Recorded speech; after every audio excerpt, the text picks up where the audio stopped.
All right, we're back on the record in CR 2023-026, State versus Kelly. The record will show the presence of counsel and the defendant, and the jury is absent. I just want to put on the records for public consumption. The reason we're starting late this morning is that between the recess last week and this morning, 2 jurors sent notes to the court. The 2 jurors, who I won't identify, expressed concerns with their ability to continue to serve given what they anticipated the projected duration of the trial would be.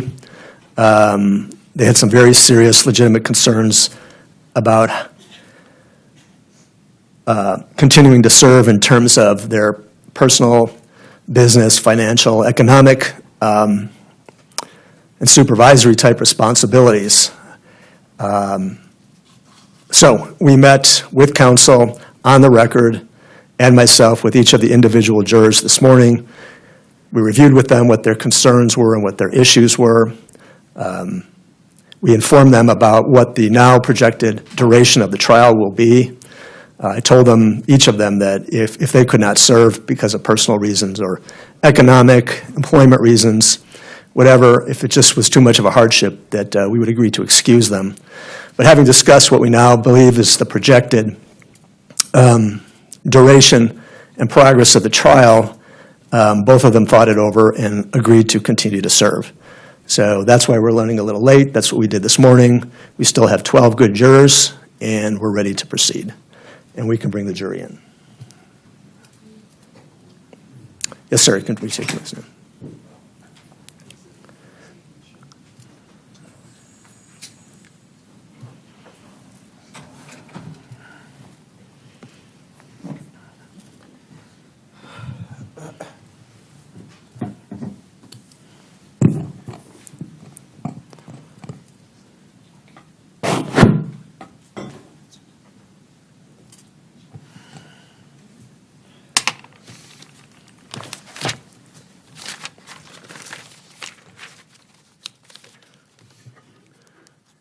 Detective Ains, as with any witness who appears and has a kind of a examination that's of longer duration, if you need a break, you let the court know.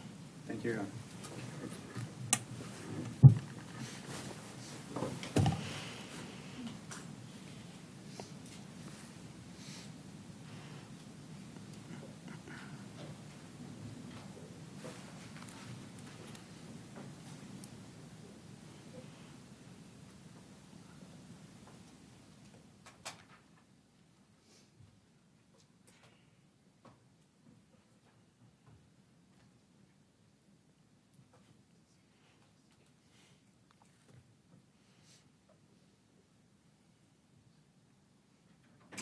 Please rise.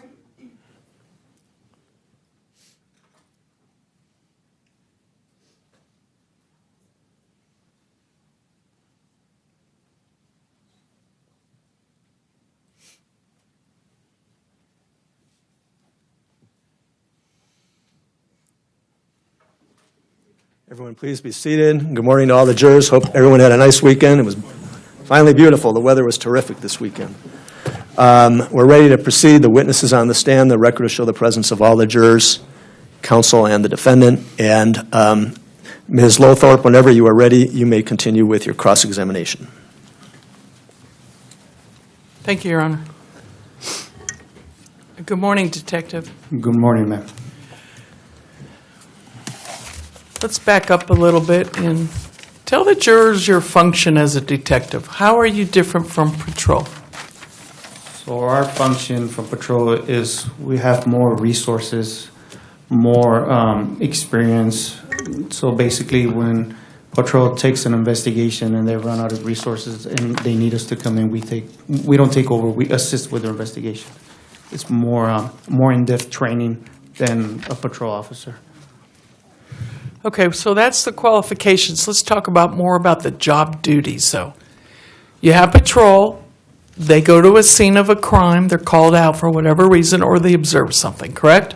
That's correct, ma'am. Okay. And then they take the initial reports. They, first of all, safety and all those things happen first, right? That's correct, ma'am. Okay.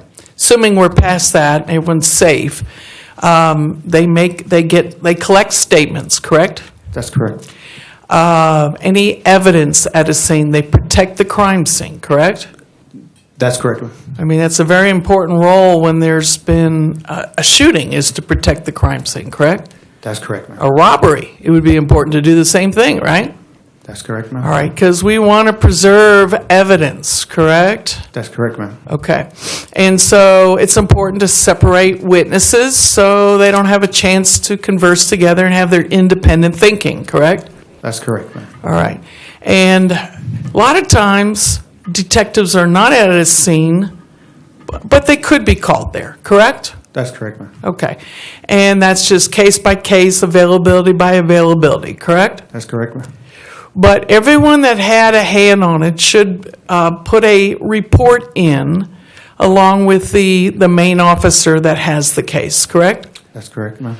All right. Now you get to, as a detective, get all that information, correct?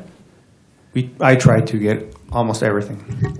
Well, and as a lead detective, you have your hand in observing everything, seeing what everyone said, what witnesses are out there, and then it's your job to start any follow-up that might be needed, correct? That's correct. All right, but you can't do that unless you observe everything that's been documented up to that point. Is that right? That's correct. All right, and I would think by now, being in all the court hearings that you've been in this case, and being on this case from almost the very beginning, not at the scene initially, but at the beginning, you are familiar with this case, correct? Yes, ma'am. Okay. I mean, you've heard it all about this case, and I'm sure you'll be glad when it's done, right? All right, you don't have to answer that. So, a case starts at a beginning. And the beginning in this case was a call on more than one occasion from, I'm going to call him Alan. You know him to be Alan too, right? Yes. Okay.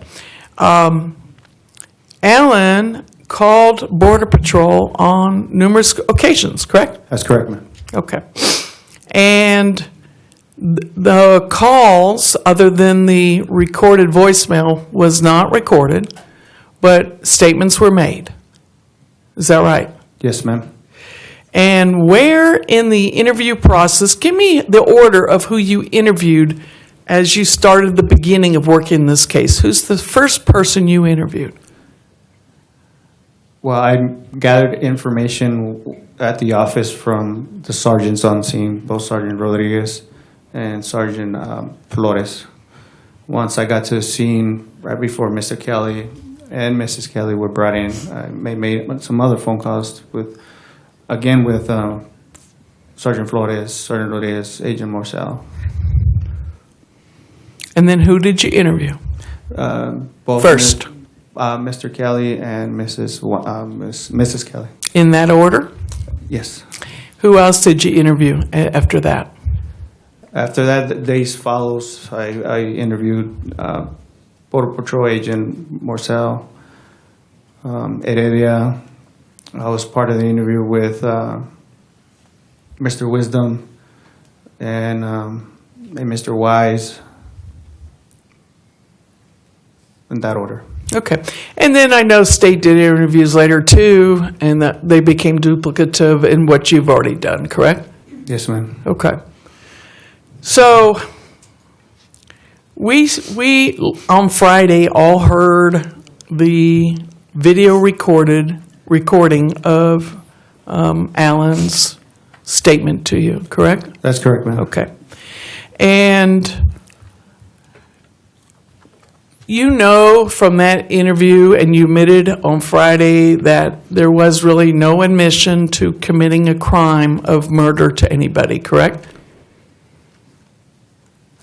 He did not admit or confess. He admitted to shooting. Okay. But shooting doesn't necessarily mean it's a crime, does it? Well, we have a dead body, ma'am. Yes. But a lot of things are potentially out there to justify why we have a dead body. Correct? Ma'am, But he didn't say, I killed him, did he? No, he didn't. but- Okay. Now,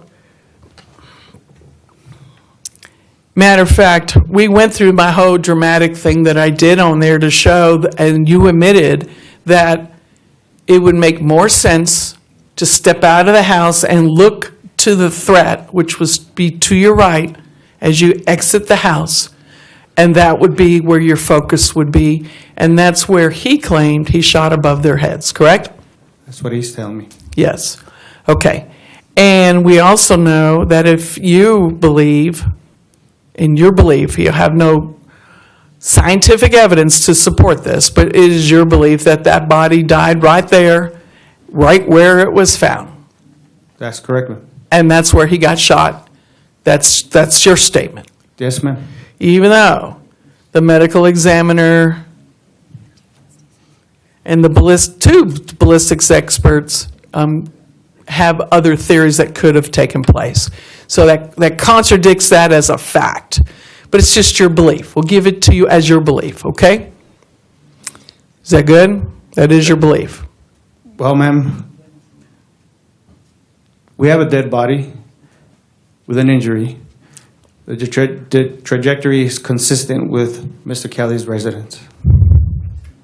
It's not consistent with the aim that he took over the 5 subjects that ran across his window, is it? I never believed he shot up, ma'am. He shot at them. Okay. But it is not consistent with his statement, right? It's not, ma'am. Okay. And your belief is something for everyone to consider, but there's other alternatives to your belief. And I've been throwing a few at you, correct? Well, my investigation, ma'am, what I investigated, what I saw, there is no other shot involved in this. The victim sustained a serious injury from a high-power rifle, an AK-47 rifle, with the trajectory directly from Mr. Kelly's residence. Okay, so that also contradicts the ballistic experts of the type of gun. So you came into this investigation very focused on wanting to make this about Mr. Kelly being found guilty, isn't it true? That is not true, ma'am. Well, let's take a look at this, how everything unfolded, okay? Yes, ma'am. All right, because when we talk about alternatives, and there's not a piece of evidence that supports just your theory, because that's what it is, it's a theory, unless you have supporting evidence. Were you there at the scene? No, I wasn't, ma'am. Okay, so you're not an eyewitness to come up here and tell the jurors that your belief system is accurate, correct? No, It's- it isn't. But Mr. Kelly made several phone calls, and throughout those phone calls, his story kept changing. It kept changing. Okay, let's talk about changing stories. All the 3 witnesses that were out there, besides I'm not talking about the deceased, there are 3 other witnesses that, and the jurors have only heard from one. But in your investigation, let's look at it from your investigation. 3 witnesses had different versions. They were inconsistent statements, and I would love to know, what did you do to point the finger at them? What witnesses, ma'am? Well, first you have DR, DRR, which names changed, but that's how I got to know him by. Daniel. Gabriel. Okay? Okay. I was not part of any of those interviews whatsoever. I was never part of those interviews. You have Daniel, that he is a individual in a foreign country with a 6th grade education, lost, doesn't know where he's at. 10, 15 minutes later, he's being shot at. He's being shot at with an AK-47, a high-power rifle, and he starts running for his life. Has it occurred to you that when you're doing illegal activities, that things can happen? So what makes them so innocent in this case? What illegal activities, ma'am? Well, how many times has he said he illegally has come across this border and been caught every time? I don't remember how many times, ma'am. A good handful, 6, 7 times, whatever we could all recall the testimony. These are two unarmed men, ma'am, Okay. walking by a house, trying What? to get back home. Doesn't give them the right to them to be shot that they were shot at. What's not right is the first shot was done while the Kellys were in their house, both of them. And it was reported immediately to Border Patrol. Go ahead, take your time. Oh, sorry. Go ahead. No, go. You good? Yeah. It was reported to Border Patrol that a shot has been heard and men with guns are running across. So why are the Kellys automatically the liar in the case? Man, there's a testimony where your client, Mr. Kelly, said that during that first phone call, he said he was informing Jeremy when he was being shot and he was inside his house. That is not possible. His first phone call to Mr. Marcel was outside the residence, and his direct words, "I'm being shot at, I'm shooting back." He cannot be shooting inside from his residence, man.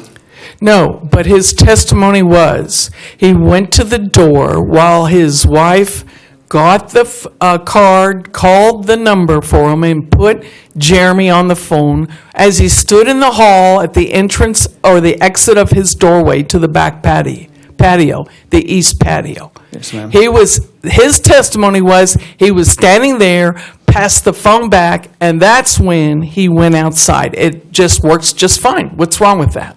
That's not possible, man, because he's actually frantic on the phone call and stating, "I'm being shot at, Yes. I'm shooting back."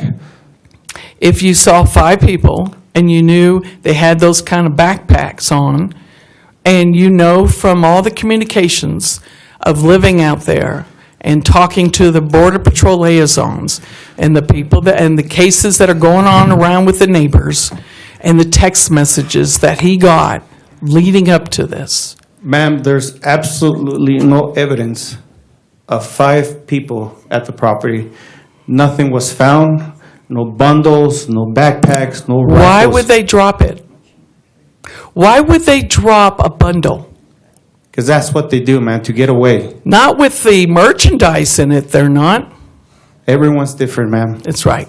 And what if it was stolen? There's What if a rip crew shot and one bullet made it to a person before my client steps out the door? We don't even account for that one shot. You don't even have the casing for that one shot. You don't even know what direction it was in.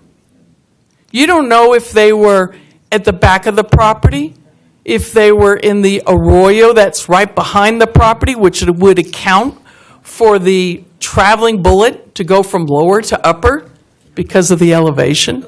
You don't have anything to say that none of that happened. Isn't that correct? So you're saying, ma'am, that a rip crew was at the Kelly residence shooting at the victim? It's not possible, ma'am. Why is that, sir?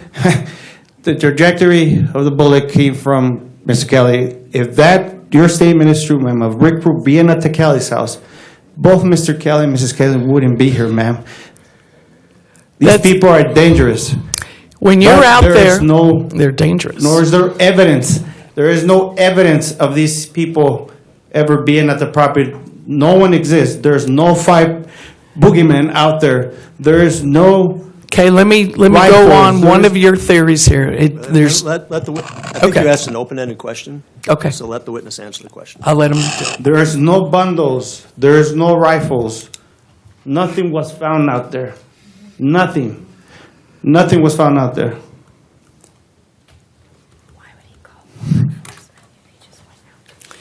So isn't it a lot easier to take his big old tractor, dig a hole, and bury the body than call law enforcement all those times? Why would he do that? Ask him that question yourself. No, man. I'm asking you, sir. I'm not going to speculate. or Did you guess. see the big tractor out there on his Yes, I property? did, man. But I'm not going to speculate or guess on what your client might have Okay. done, or what he could have done, or what was he thinking. Let's talk about the no bundles, no rifles, no evidence. Let's talk about that. Yes, ma'am.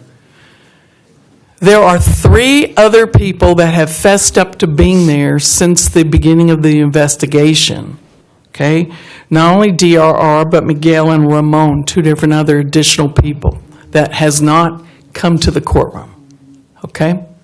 But they did go to law enforcement, and they gave you their stories. Not me. They gave your department their stories. You got a sheriff interviewing one, and your new detective was with him, and then you have one more. I mean, they're all part of your staff, and you're the lead detective. So when I say y'all or you or whatever, you act as a group, correct, in this investigation? That's correct. We work as a team. Where is the proof that all three of these, DRR, Miguel, and Ramon, where's the proof that they were there? When the only thing you had was their admission to your department that they were. Where's the proof? I did not partake, ma'am, in any of those interviews.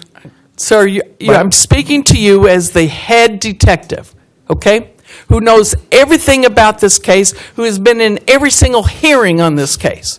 So let's not talk about that. Let's talk about your hand on the case and your knowledge, okay?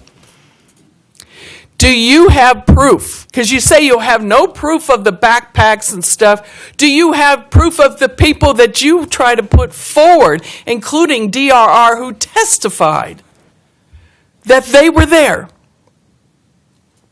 Daniel said they were there. And so did Mr. Kelly say what happened.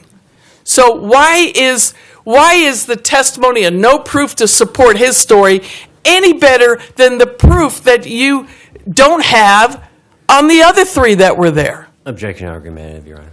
Sustained. Do you have proof that DRR was at the scene? Is there surveillance? No, ma'am. Okay. How do they escape the scene and not be under the camera? I cannot testify as to how those cameras work, ma'am. I didn't ask you to testify how they work. Exactly. I don't know how they work. So you have no proof to know, and with their inconsistent statements, their location of where the house was and which direction, and whether the horse died or didn't die, and which way he fell. The victim fell smack on his face is what we have, but he said he saw him fall backwards and watched his eyes roll back. How do you take these inconsistencies, and apply it to say, I'm going to disregard their inconsistencies, but I won't do it with Mr. Kelly? Mr. Kelly, ma'am, again, changed his stories at least 5 times from the first phone call to the last phone call. Let me tell you that DRR has also changed his stories every single time. There's been different facts added based on facts that's come out in hearings. Have you not noticed that? What are you looking at the state? I'm not looking at the state. Okay. I'm trying to focus. Okay, yes, sir. Can you repeat it again, please? Why is the changing of stories for DRR okay? He has added and changed some of his stories based on the way testimony has gone in different hearings. I was here during DRR's testimony, ma'am. And that was different from his very first time he testified. You have to let the witness Oh, answer- yes, sir, answer thank the you. questions. Apologize. So I was here, ma'am, during DRR's testimony. Okay? I saw what he testified. If you want me to testify as to what's here in open court, ma'am, I will gladly do so, ma'am. I just want you to say that you agree his story did change. Objection, Your Honor. Improper impeachment of this witness with a different witness. That objection's overruled. Can you repeat it again, ma'am? I'm just trying to get you to acknowledge that his story changed or grew since his very first time he gave a statement. Yes, ma'am. Okay, thank you. And so that's my point. Why is Mr. Kelly, why is Alan's statement any less or more reliable than DRR, who's changed it? Objection, Your Honor, argumentative. Sustained. It's a good argument. It's for the jury to decide. You're welcome to argue that in closing argument. But it's argumentative. But you're putting your belief that Mr. Kelly is the guilty one because he changed his story, and I'm just asking you to look at your investigation. Is your investigation without fault elsewhere? with the other witnesses? Ma'am, my investigation and my interviews with Mr. Kelly, that's what I determined. His stories were inconsistent from the beginning. Well, let's talk why they were inconsistent from the beginning. Yes, ma'am. So, after everything happened, and the contact is made with Border Patrol, Marcel, a statement was made to your call center because Marcel called his supervisors, maybe one or two, we'll learn more about it maybe, and then one of the supervisors called the call center, not Jeremy. And we got an inconsistent statement conveyed to the call center. The statement, if you recall, was saying that Allen admitted to shooting, and that wasn't it. That's not the statement, was it? Are we there? We've all heard about it already. But this is where it started. Yes. And do you have water? You have what you need? I'm good. Go ahead, ma'am. Okay. All right, hold on a second. Let's go on the headset. Could you bring that, Jose, could you bring that headset over to the witness?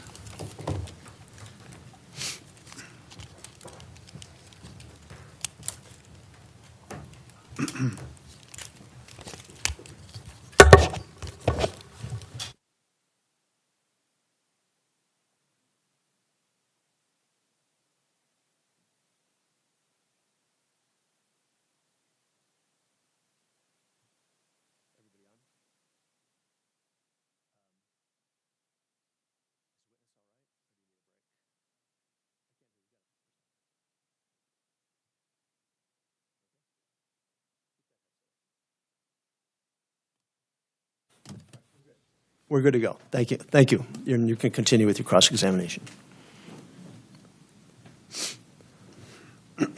So, thank you. We were talking about the inaccurate statement that Mr. Kelly admitted to shooting someone when that's not what he said, right? That's correct. Okay. And so everything starts from there. I'm sure you've read some of the officers in your department's statements, and some of them noted that they came into this call believing that Mr. Kelly already admitted to shooting him, correct? Believe so. Yeah.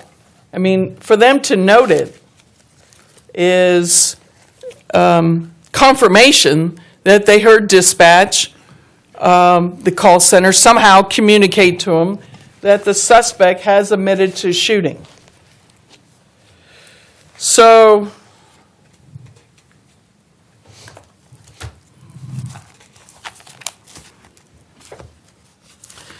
now we got everyone in the mindset that the homeowner, the rancher, said that he had struck this person that is now laying dead in his property.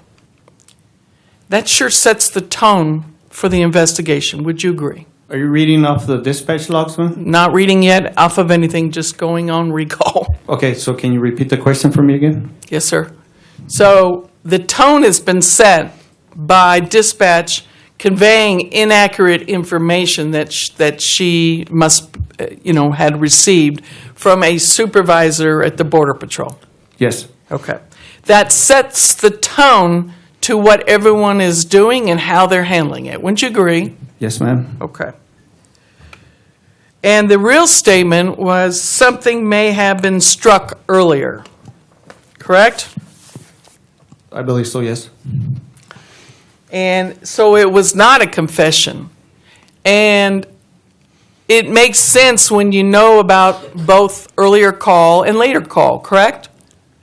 Yes, ma'am. Okay. I mean, think about it. Giving him the benefit of doubt for a second. The police, law enforcement, sheriffs, Border Patrol had walked around a lot of their property and walked around the location of where the body's later found. So there's a presumption. When was that body there? Was it there the whole time and law enforcement missed it? That could be one thought, right? Yes, ma'am, but you gotta understand too, during this time, the first contact with Mr. Kelly, he omitted ever shooting his AK-47. He never mentioned to anyone about that AK-47, which is a very important fact in this case. Actually, he didn't even admit to me 30 minutes into our interview. Okay, so I know that wasn't part of my question. That was non-responsive to my question, but I'm going to stop you there on your point, okay? Okay, ma'am. Rather than trying to get you to not include that statement, I'm going to address your statement. Who is trained in interviewing?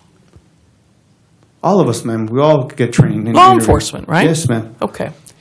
Can I ask you, wasn't him calling and telling him a shot was heard and I'm going out to shoot, wasn't that an admission of what he might have to do to defend himself? Did he not tell someone? Yes. Okay. Now, going from there, every police officer that walks in the door is not giving a full sit down and tell me every single thing that happened. Because if they did, why didn't they do a walkthrough and say, show me? I was not there, ma'am. You weren't. I did not partake. Whatever these officers did, ma'am, I can't control what they did. Trust, if I would have been there, I would have walked. I would have So stood. why was the hurry to arrest someone without any evidence? Why didn't you say, let's go back to the scene and I want you to show me what happened with you? Or the trained sergeant that was there, who is a supervisor to you, correct? Yes, Sergeants outrank a detective, correct? that's correct. Okay. Why didn't they bother to say, Mr. Kelly, show me what happened. Take me through it. I can't answer that question, ma'am. I don't Well, know why they didn't do that. know. That's a poor investigation that not only it didn't happen at the time, but it didn't happen once you took over. His stories changed, man, when I did his interview more than one time. Well, it sure helps when someone gives you a visual and say, come, let me show you. I walked out this door. I already heard a shot. I was in the kitchen, just like everyone got to see the scene here. The jurors got to go out there. Started from the beginning, the kitchen, the view outside. Could someone see something more than that? Is it possible they saw 5 people? Is it possible that Wanda could have just saw 2 and heard her husband say there were 5? Possible, man, but there's... Okay, but the walkthrough would be helpful. What did you do when you stepped out? Where were you when you stepped out? How did you hold your rifle when you stepped out? At least give him a chance to explain his story since he was being so cooperative with you. Isn't that true? You could have done that. I could have done it, man. Okay. Yes, I could. I agree with you. Okay, thank you for that. Now, when it's clear that the way he stood later reflects the casings, maybe you all would have found the casings a lot sooner if you'd known where he was standing. True? That's correct. Okay. Yes. So, and if the position makes sense, then you could test that position. But your positioning of the casings is well, let's just say if they are accurately placed on the ground for your photos. And we know where a dead body is. That's a gimme too. I mean, that's a defined location. But what we don't have is where Mr. Kelly was standing when he shot, and all you had to do was say, show me, any one of your department, to see if it makes sense with the evidence.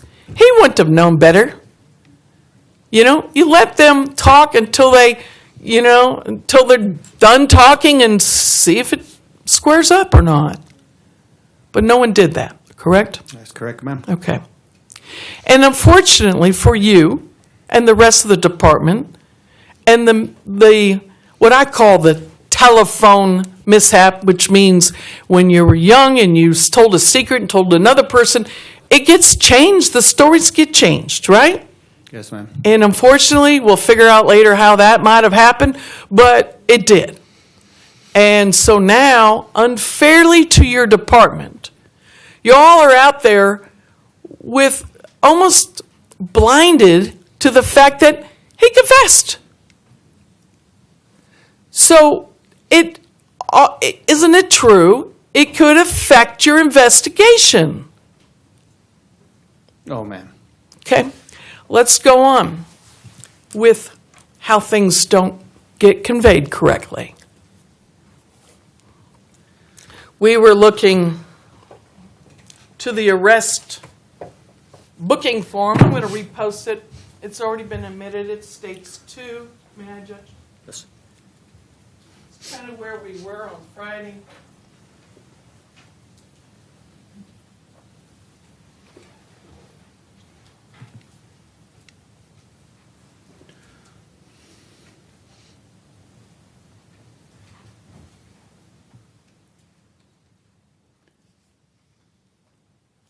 I don't think that thing's on.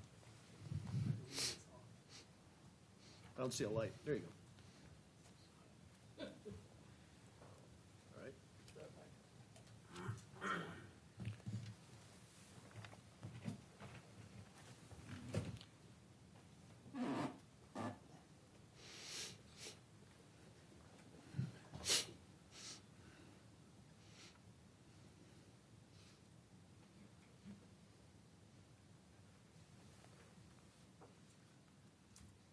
So,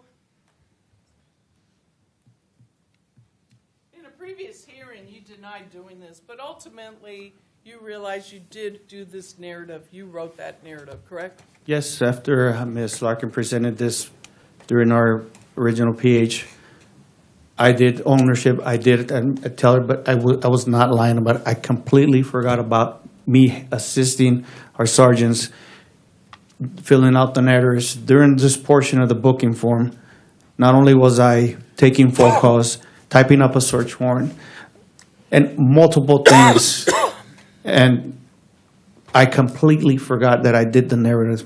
There was no lie. I did not misinterpret this booking form at all. I took responsibility for not realizing that I did the narrative. It wasn't a lie. It was not done intentional, and I took responsibility for that to Ms. Larkin during her PH. Okay, so I think what you're saying is you're admitting that you misrepresented writing this, but later No, ma'am, changed it. I didn't say that. I said I did not misrepresent this booking form at all.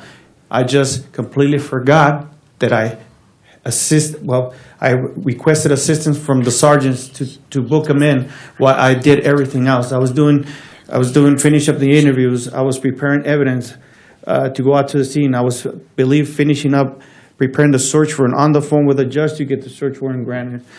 I did not lie or intentionally say that I didn't do this. Okay. I owned up to it, and I told Ms. Larkin that I owned up to it. I did not lie about it.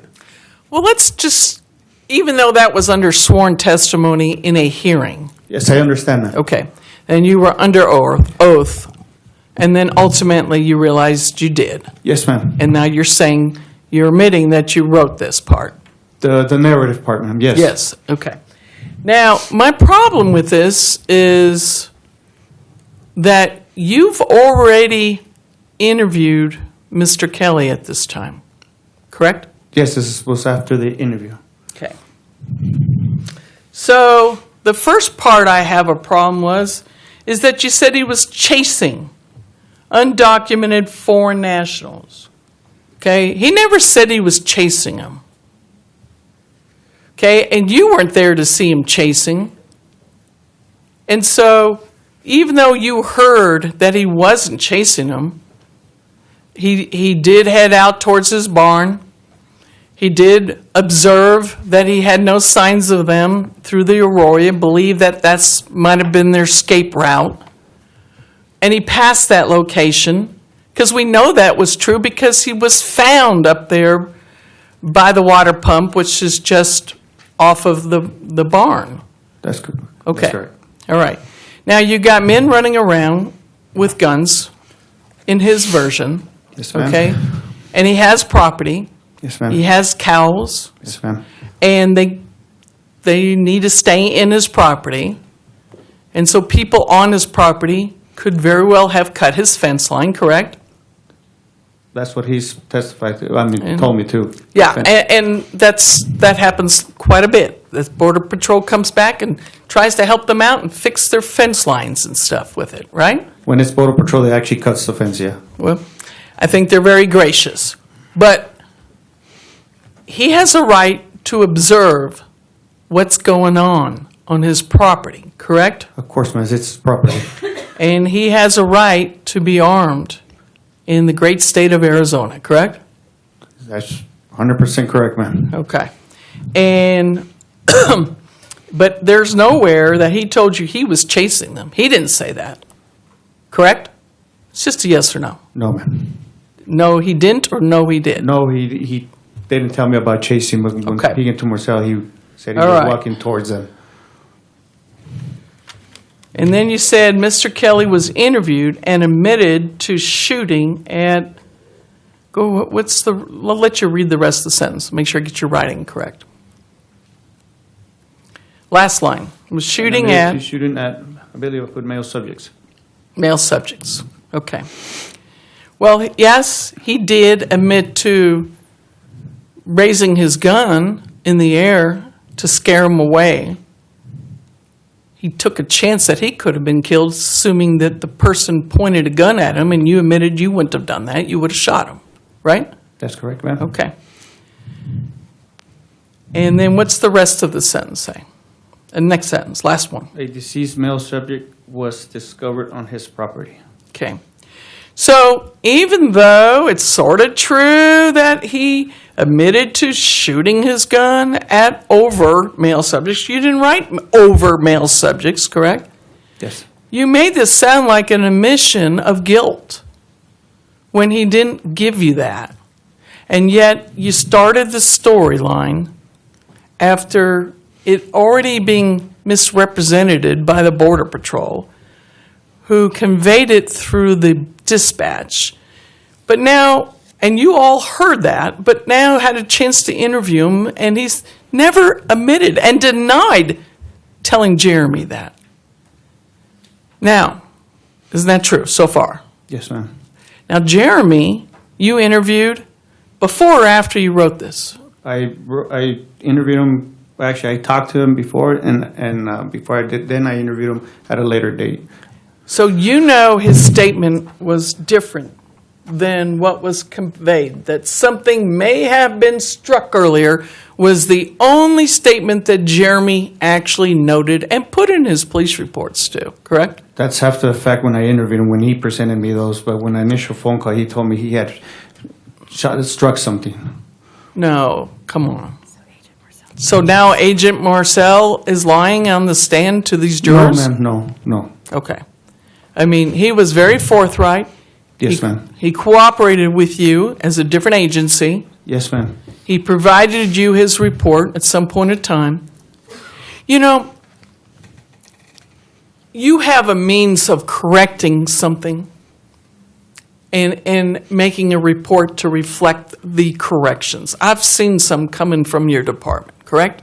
How do you make a correction to something? Like on a report? Yes.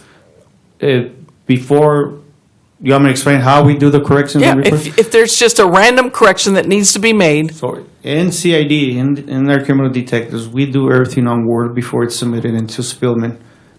Once we correct it, we download it into Spillman, which is the actual reports you were provided with. and what do you call those corrected reports? Just corrections, ma'am. Okay, so it's like a supplement? Well, there's the main reports, and then there's supplements. In this case, I think I've done over 30 supplementary reports Okay. in this case myself. And what about corrected reports?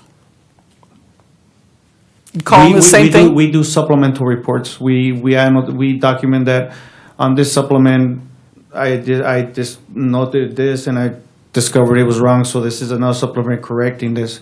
We Thank don't you. go back and correct it. We do another Right. supplement. Okay, good. That's where I was leading to.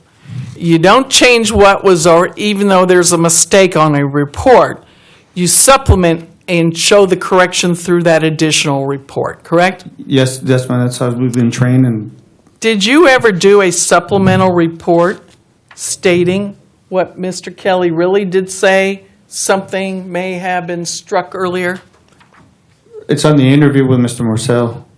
No, but did you and your sheriff's department, because there's a lot of contradictory statements that he confessed. So all the officers heard it and made a note of it. A lot of them made a note of it in their report. So you're asking me if I did another report regarding that? No, Yes, ma'am, I sir. didn't. Okay. So we get this report. When you get a warrant, a search warrant, for example, What's that? when you get a search warrant, Yes, ma'am. how do you go about getting it? We get a probable cause statement. Okay? It's called an affidavit of probable cause statement. And what is an affidavit? It's a document that you document what you're looking for, the facts, everything you gather to submit it for the actual search warrant.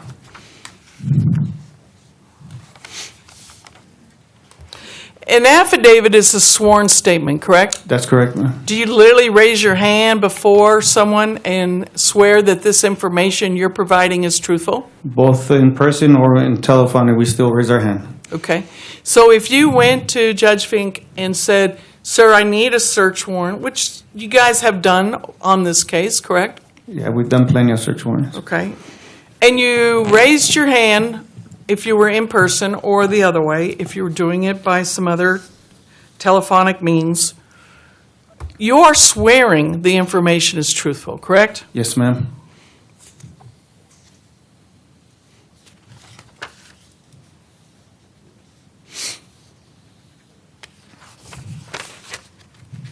Now, with the actual warrant to be signed by the judge to allow you to do the search, usually the affidavit is accompanied by it so the judge can read your probable cause basis, correct? Yes, ma'am.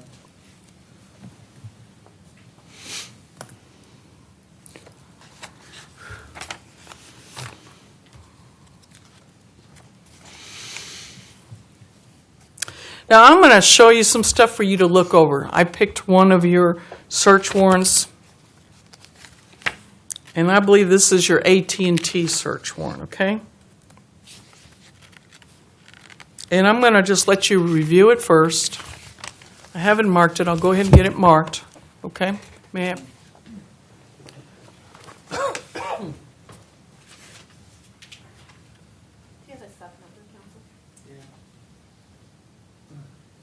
I'm going to show it to the state first.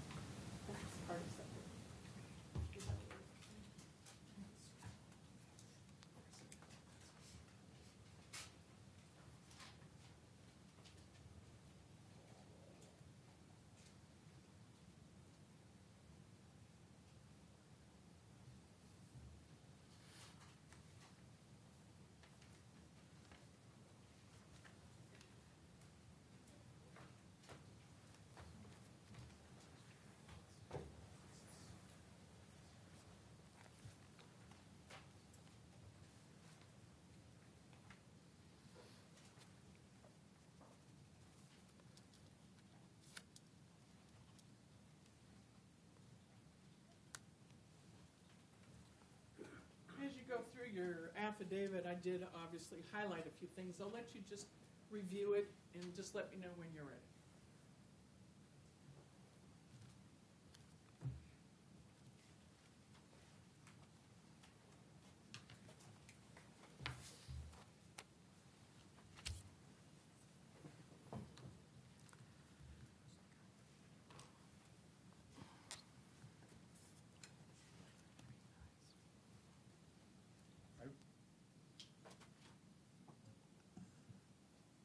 Ms. Lorthorpe, I remember this document.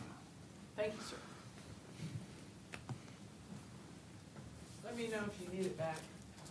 I probably will, ma'am. I did a lot of supplements on this case. You did a lot of search warrants and different things, and I know, so, but I'm going to bring your attention to your affidavit because that was your sworn statement, correct? Yes, ma'am.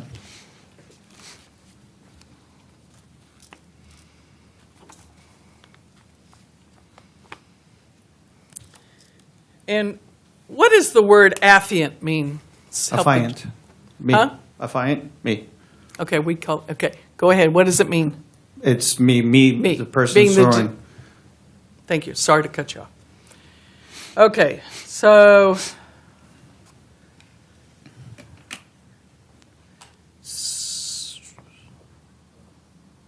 you told, in your affidavit, you said you then informed George, Mr. Kelly, of the statement he provided to U.S. BP agents, where he informed U.S. BP agents that he needed for them and the sheriff's office to respond due to him striking something. Okay, and you're portraying that statement in your sworn statement to go get a search warrant. That's what I document. You also, above that, said that you call it affiant. I'll call it the way you call it. Okay? It's me. It's fine. So you, detective, learned from George that he heard what he believed to be a gunshot and began running after the male subjects. He didn't tell you that, did he? It was Agent Morcell. Well, you said you heard from George. You wrote to the judge in your statement to get this search warrant that you learned from George. You didn't say Agent Morcell. I understand what you said, ma'am. Okay, That's true. thank you. And on another page,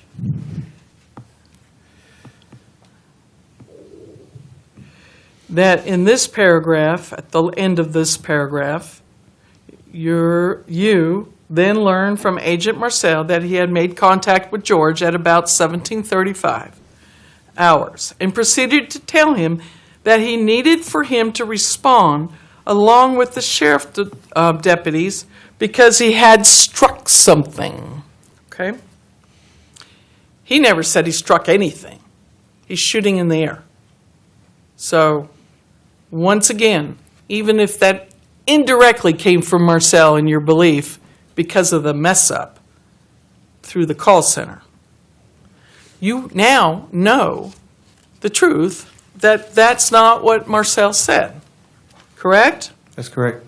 And this affidavit, search warrant, was signed by the Honorable Cartwright on the 7th day of June of 2023 at 13:17 hours. I saw that, ma'am. Yes. Okay. You know the story by now, and yet the story keeps going on and getting misrepresented. Correct? That's what I documented. Thank you. And we kind of heard a little bit more about the medical examiner getting information about the case, which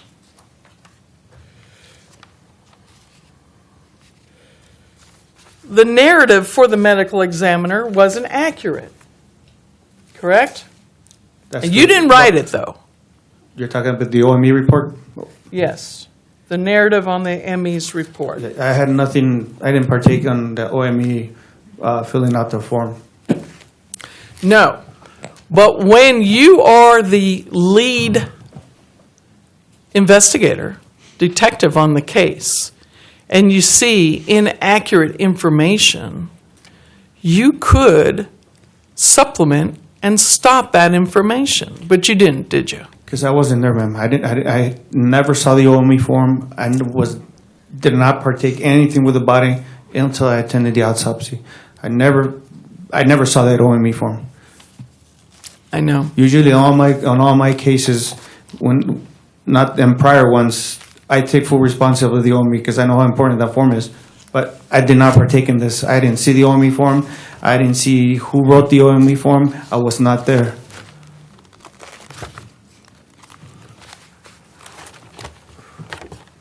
So we get a medical examiner form, and I'm holding up AAA defense Yes. evidence, and in it, there was a narrative that the medical examiner relied on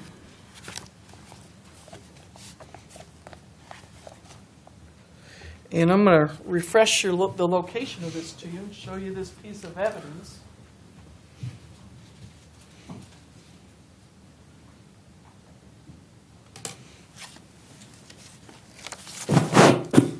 Sorry. This one? Yes, sir. Yes, ma'am. Okay, and review it and tell me, is that completely the truth as to what we know now?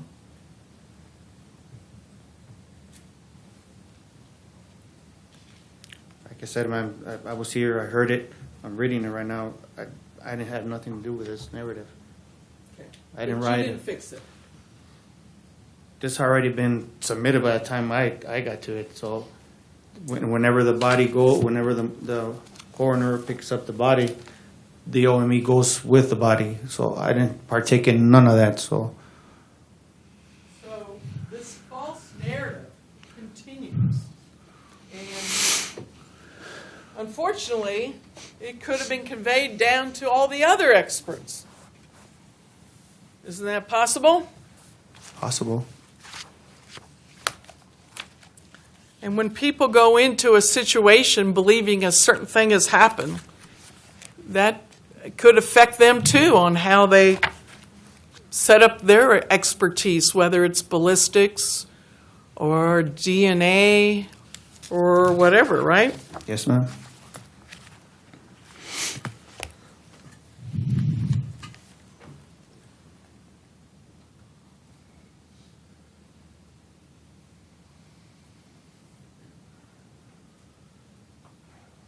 So in this narrative, we have once again the homeowner indicated that the group was running parallel at the property and had long rifles on their possession. That part fits Mr. Kelly's story, correct? Yes. He then allegedly pursued the group and engaged them. Well, I don't know about pursuing him, but let's give that a benefit of the doubt for a second. Firing one shot from his AK-47. That's not true. That's the one shot that he heard before he exited his house. So the information isn't accurate, right? I did not write that, ma'am. I understand. Your in-training detective gave this narrative, correct? I don't know, I wasn't there when he gave it. But Detective Barbos is responsible. His name is on here, that the form completed by Deputy Barba. I can't remember what his testimony was regarding this, man, but I don't know. I don't know if he actually wrote it or if his name is on there. It's on there then. Well, it just says additional information was obtained via by PCOME. What's that? PCOME, Pima County Office of Medical. Yeah. Preliminary death form completed by Deputy Barba. Okay, so it must have been him then. So there was something completed, some form that they use internally, maybe at the medical examiner's office, right? Sounds like it. It sounds like it. Yes. We have our own form that we submit with the body. Okay. Where's that form? We have it, it's provided by the OME. We have it on our shared server in our computers. So whenever the regular OME form, when a body dies, it's an OME form. So that form is filled out by, anyone can fill the form in the law enforcement, whoever's there is on scene. It's just an OME, generic OME form provided by Pima County Office. It was provided, I've been filling that form out my 17 years. So it's in a shared server, hasn't changed. Some deputies like to write it in, some deputies like to type it in. As soon as the OME picks up, or the funeral home here in our county picks up the body, that form goes with them. Then it's faxed to the OME too, because they won't take the body without that form. So I don't know if you have that form.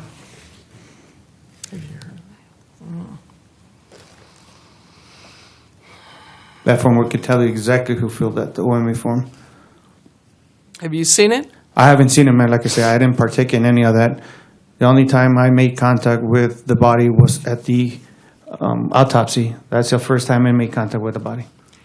Well, if you have a detective that's still waiting to go to detective school and can't take this case on its own because he hasn't had all the proper training yet, that means he's under your wing, I would assume, for guidance on how to handle this case. Is that right? Yes, ma'am. But like I said, if you have that form, I can tell you exactly who filled that OMA form. I don't think I have it, so I don't know. So, like I said, it's an OME form. So if I see that form, because we put our initials on there, whoever filled out the form. So I don't know when or where did Detective Barba fill this form out. I need to see that form. I don't have it in front of me. So, and I don't believe I have it. Maybe the state's looking for it, but that's up to them whether they are or not. But I don't have it. But this investigator narrative was in the middle of the medical examiner form or report, and this is their full report because it includes all their findings, photos, and everything. And this paragraph is nestled right in the middle of their forms, in their report, okay? Yes, ma'am. All right, and they identified Deputy Barbara as supplying it. I guess my concern is, I mean, you can't be everywhere 24/7, but where does this stop with this story? I don't know, ma'am. Like I said, if you have that form, I can put some light into this issue regarding this narrative on the OME form too.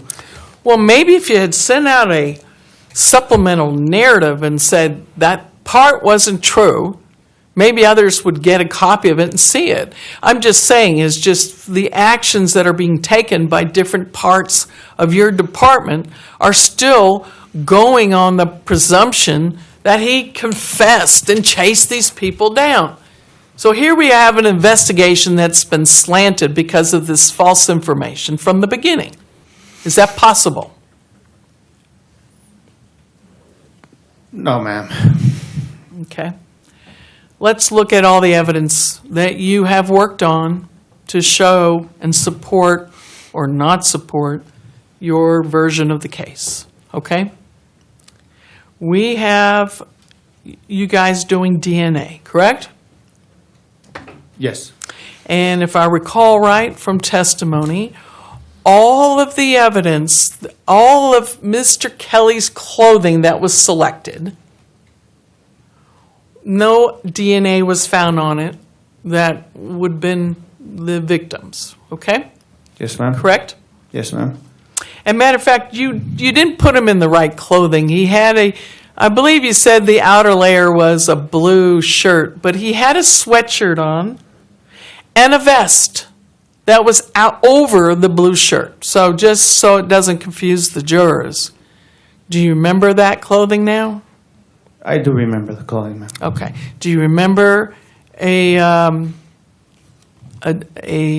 see here. The vest, I believe, was It was a under his puffer vest. jacket. It Huh? was a puffer vest. Yes. I think And that's- what color was that? Do you remember? I don't remember, ma'am. Your Honor, just for clarification, we're referring to the defendant? Yes.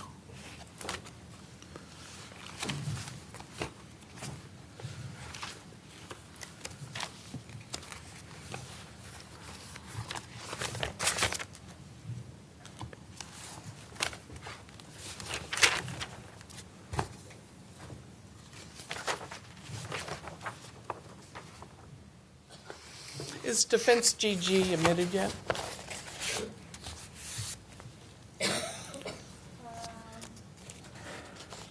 GG was not admitted, but the court did order it to be in the court file. Oh, wait, GG? I was reading off of GG here, I apologize. That has not been admitted. Thank you. I'll tender this defense GG to the state to review.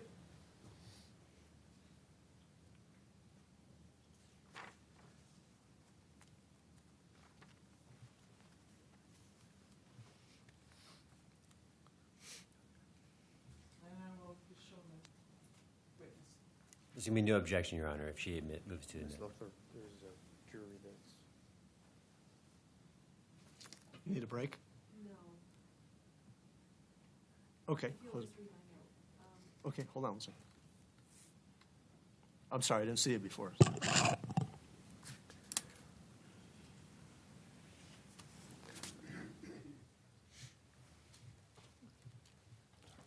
You can use this one, man.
Yes, ma'am.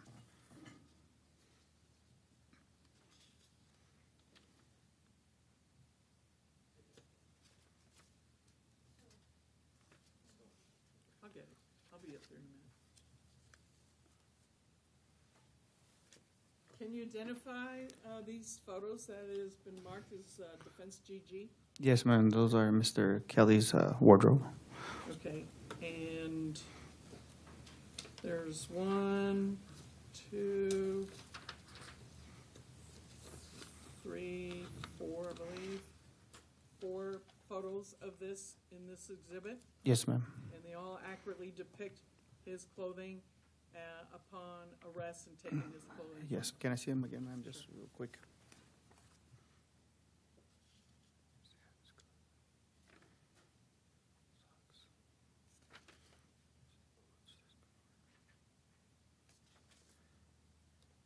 As far as I can remember, yes, ma'am. I'd like to enter into evidence Defense GG. No objection. Permission to publish? Excuse me, GG is submitted, yes.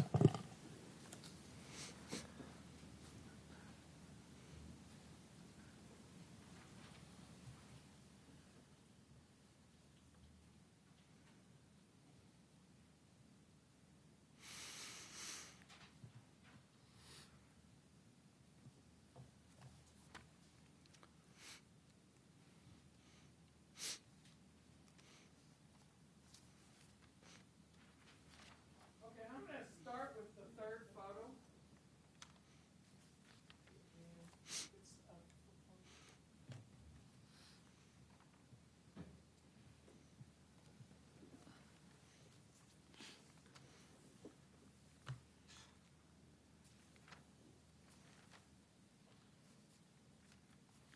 Okay, so this is Mr. Kelly's jeans, correct? That's correct. And his boots. Yes, ma'am. And this appears to be that blue shirt that you mentioned was the that you agreed with the state that it was the outer layer clothing, correct? I believe so, yes, ma'am. Okay. But in reality, he had on both this sweatshirt and this vest on him also, correct? Yes, ma'am, I believe so. And that did cover up the blue shirt, correct? Yes, ma'am. Okay. I just want to bring correction, just to polish the rest for everyone to see what's there. You can see undergarments, watch, the gloves. Was that found or carried in like his back pocket? I can't remember when he came in where he had them on, ma'am. He wasn't wearing them, was he? I don't believe so.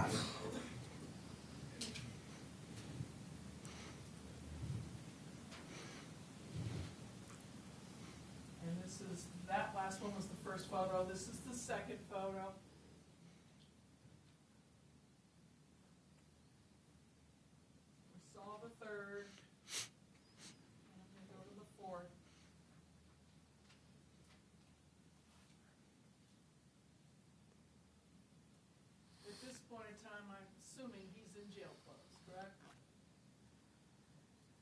I believe so.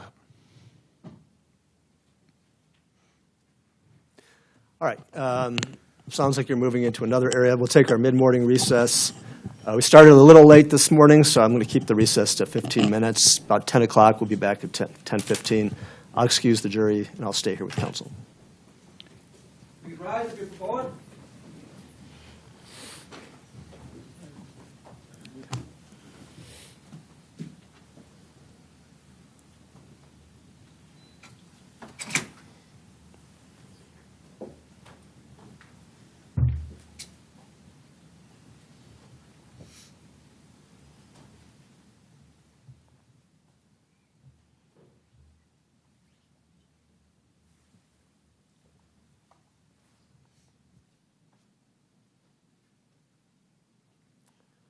All right, the jury's absent. You can be seated. Counsel, when we were in chambers this morning and we met with the two jurors and discussed with them their issues concerning continuing to serve on this jury, and then we discussed, for time management purposes, how much time remained. I just want to make sure, just for time management purposes, counsel, do you still anticipate being with this witness consistent with the estimate you gave us this morning? Yes, my estimate was the morning, and Right. I feel like we're not there yet, so. No, we aren't. I'm just checking, just to make sure we're still on track. Just checking for time management purposes to make sure we're still on the estimation that we gave to the jurors. I'm trying to be as considerate as possible, considering he had the issue that was brought to us, and so I am moving quickly through everything. All right, you do what you need to do. I'm just trying to keep track of the time for my own purposes, all right? Very well. We'll be in recess until 10:15.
Please have a seat.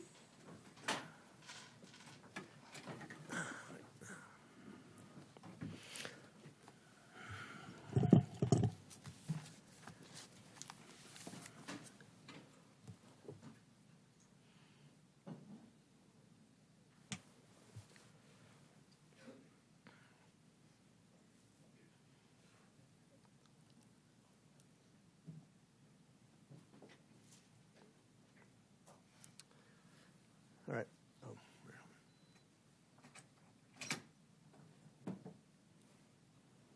You can bring it, Jerry.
Please rise.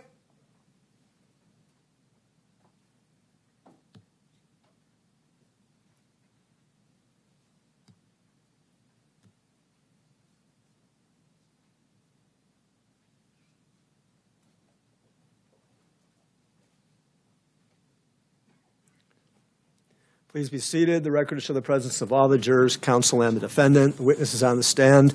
Counsel, you can continue with your cross-examination. Okay, I believe. I need to turn my speaker on. That we left off starting to talk about DNA. And we determined that there was no DNA, including the defendant's gloves. What else was tested? Do you recall off the top of your head? I don't recall, ma'am. I'd look to Okay. see the report if possible, but I don't Okay. recall. There was nothing supporting any DNA, like any blood or any DNA from the victim on the defendant, on Allen. And then they checked the clothing on the Gabriel, the victim, correct? Yes, ma'am. And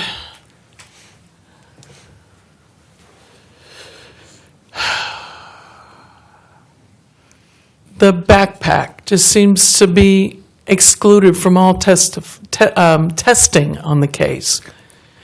But we did have a patch from his jacket that was taken away from any blood on the jacket, and there appeared to be a possible second contributor, but couldn't determine who, correct?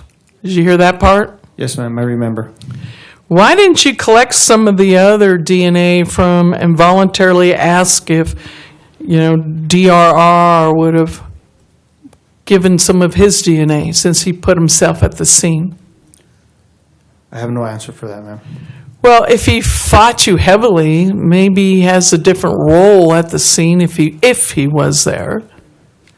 I mean, what if he took the items and he's trying to point the finger at Alan so he's not in trouble with whoever supplied him with these items? What items, ma'am? Well, illegal things that would be leading to money.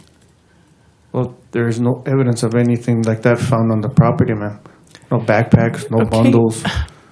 Would you leave a gun behind? Or as a suspect, would you, if you're stealing, guns have value, correct? Guns get stolen, correct? Yeah, they get stolen. And they have value, right? Yes, ma'am. And did you, I don't know if you know this or not, but it's a crime to bring guns from America into Mexico. Is it illegal Yes, to export firearms from U.S. to Mexico? yes. Yes, it is. Okay. So why would you show it? Why would you leave it if it has value, right? These are things you had to think about, correct? It's a lot of circumstances to that, ma'am, if why it wasn't or left behind or taken. Okay. Now let's say in that fanny pack where half of it is empty is a lot of money for transporting someone over to America. Like $2,500 in 20s or hundreds or whatever.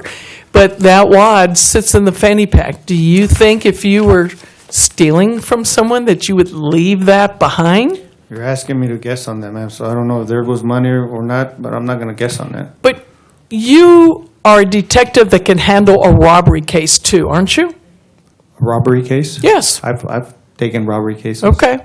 And these are questions that you would say or could have said are unanswered. Let me explore it in my investigation. Isn't that possible? Yeah, ma'am, but there's no absolute evidence of a struggle or a robbery that ensued where that backpack and fanny pack were found. Sir, you talked about no evidence of a struggle. We got a dead man, correct? With a shot. And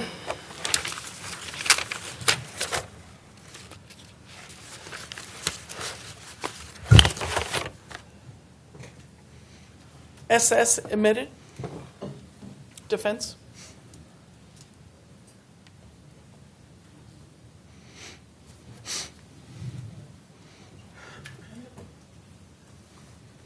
Yes. Thank you. Permission to republish? Yes.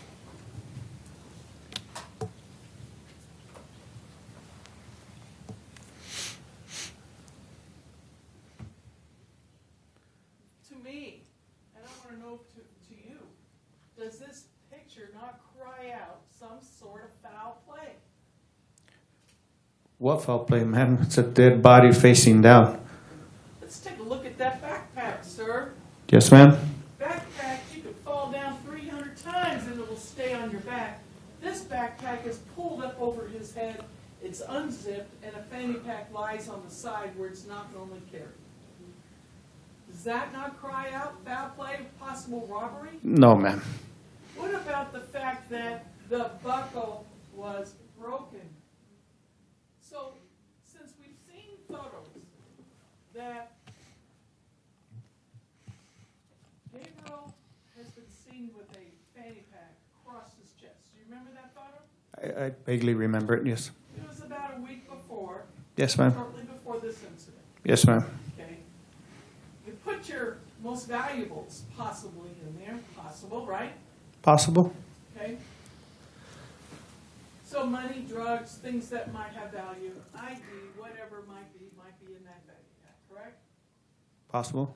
Now, assuming for a second it's still there when this happens, assuming that someone pulled it from underneath him, like he's laying flat down like we found him, and the strap, sir, goes across the chest where the wound is, collecting some blood, which we saw the photo, the fanny pack on the strap had blood. Do you remember that? I believe so, yes. Okay. So if you pull it across the wound and you collected a little blood, unzipped it like it was spent, and look inside of it, and half of the contents is gone, it appears. Isn't that a possible? And this is SS. It's a minute, correct?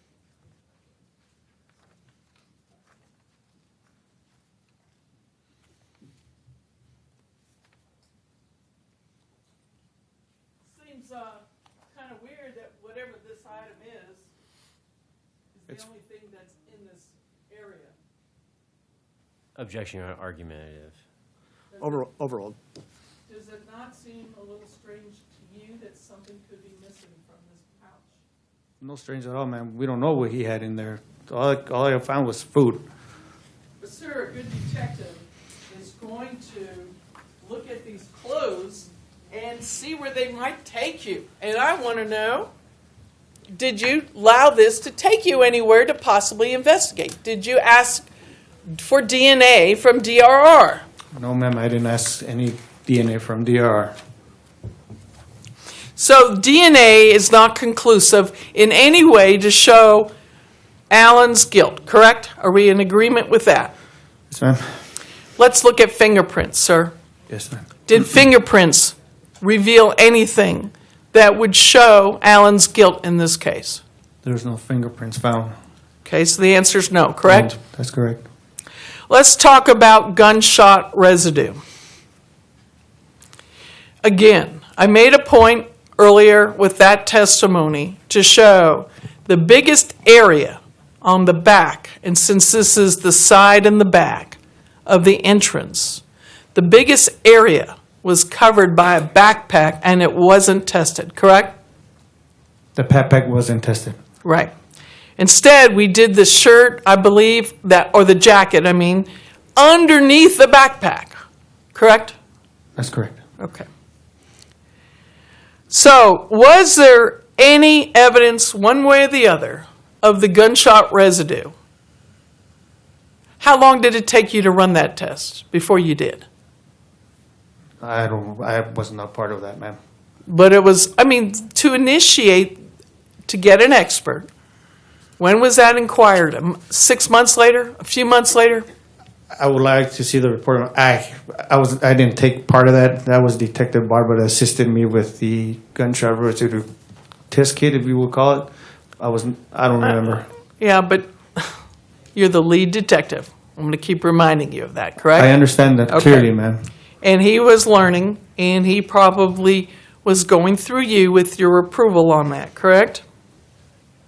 This was requested by the county attorney's office, ma'am, but like I said, he assisted me in a lot of things which I wasn't there with him. Detective Barba, his years on patrol, he's a real good cop, a real good detective. He's still learning, yes he is, but I didn't partake in that, so. No, but your teachings is helping to make him hopefully a better detective, correct?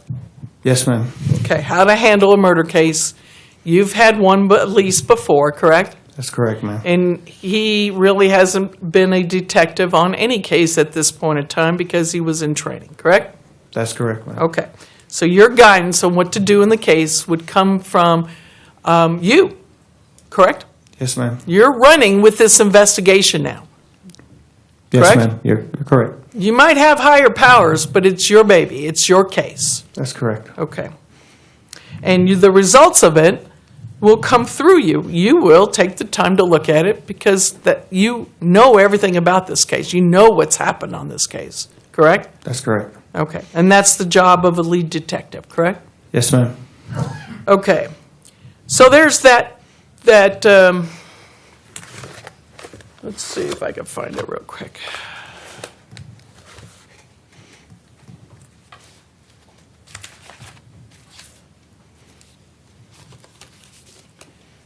That mystery tree. The tree that was located with a broken branch with animal hair below it, right? Yes, ma'am.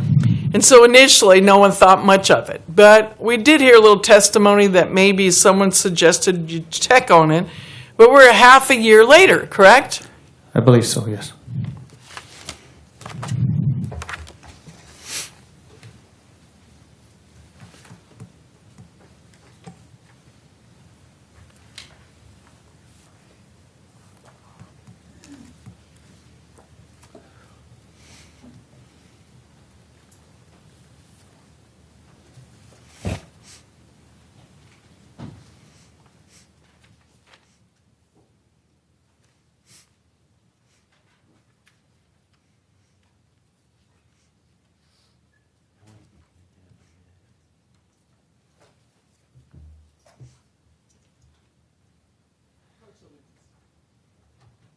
All right, I've selected a few of the photos taken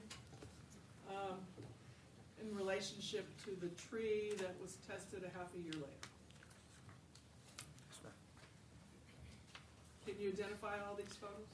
I wasn't there when these were taken. I think I need to mark them. Sorry, no, they're marked. This would be Defense UU. But you've seen this. Briefly, yes. Okay. And so can you identify that as just trying to go back to the tree and get some photos and collect it, and then it was sent off for testing, correct? That's what the picture's depicting, but like I said, I wasn't there. I understand. I'm going to ask you a question about it, but this, you've seen these photos, right? Yes, briefly, Okay. yes. And this would show that event, them trying to get so they got a search warrant, they went back to Mr. Kelly's ranch and took a piece off of the tree, correct? That's correct, ma'am. And this tree was tested, right? Believe so, yes. And no evidence was found on this tree, correct? That's correct. Permission to enter into evidence for Defense UU. Well, since the witness, we can't lay proper foundation, but I think he already testified that they look accurate, no objection. UU is admitted. Permission to publish. Granted.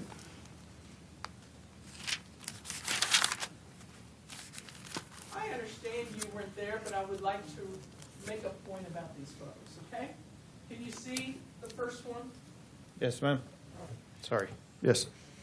These are all stapled together. And I'm going to go down to the second one. Is that upside down?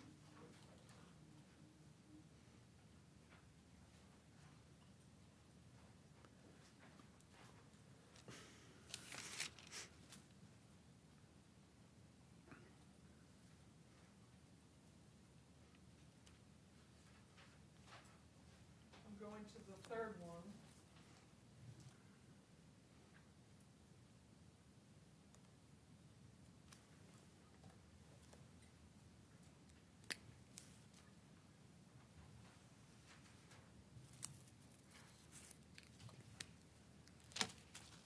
And now the fourth photo.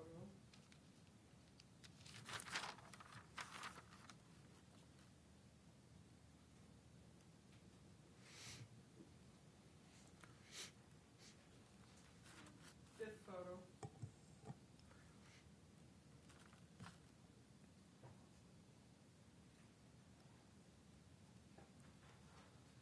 And back to looking at the tree with the measuring.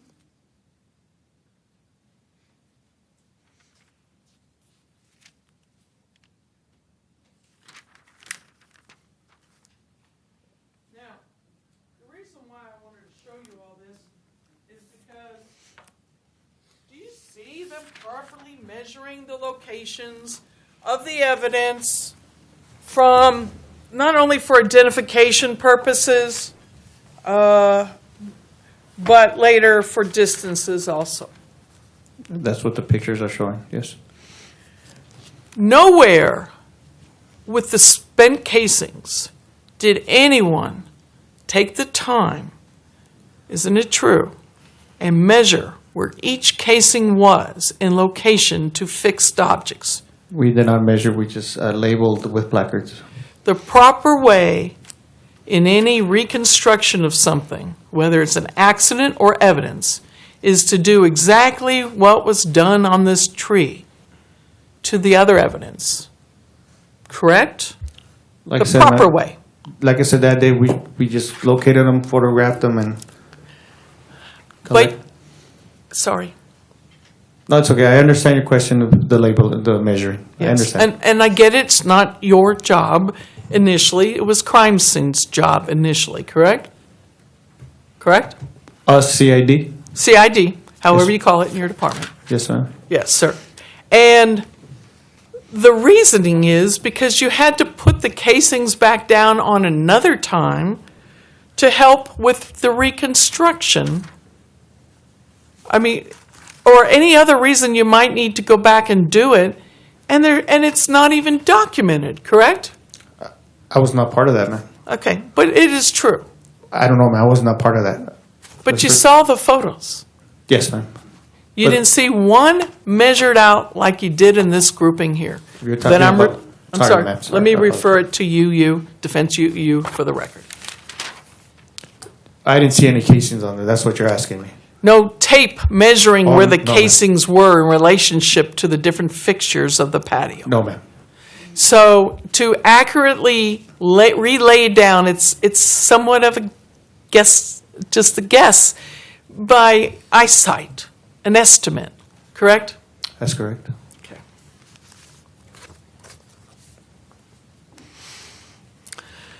So the tree didn't offer any help. Let's talk about the shooting pattern.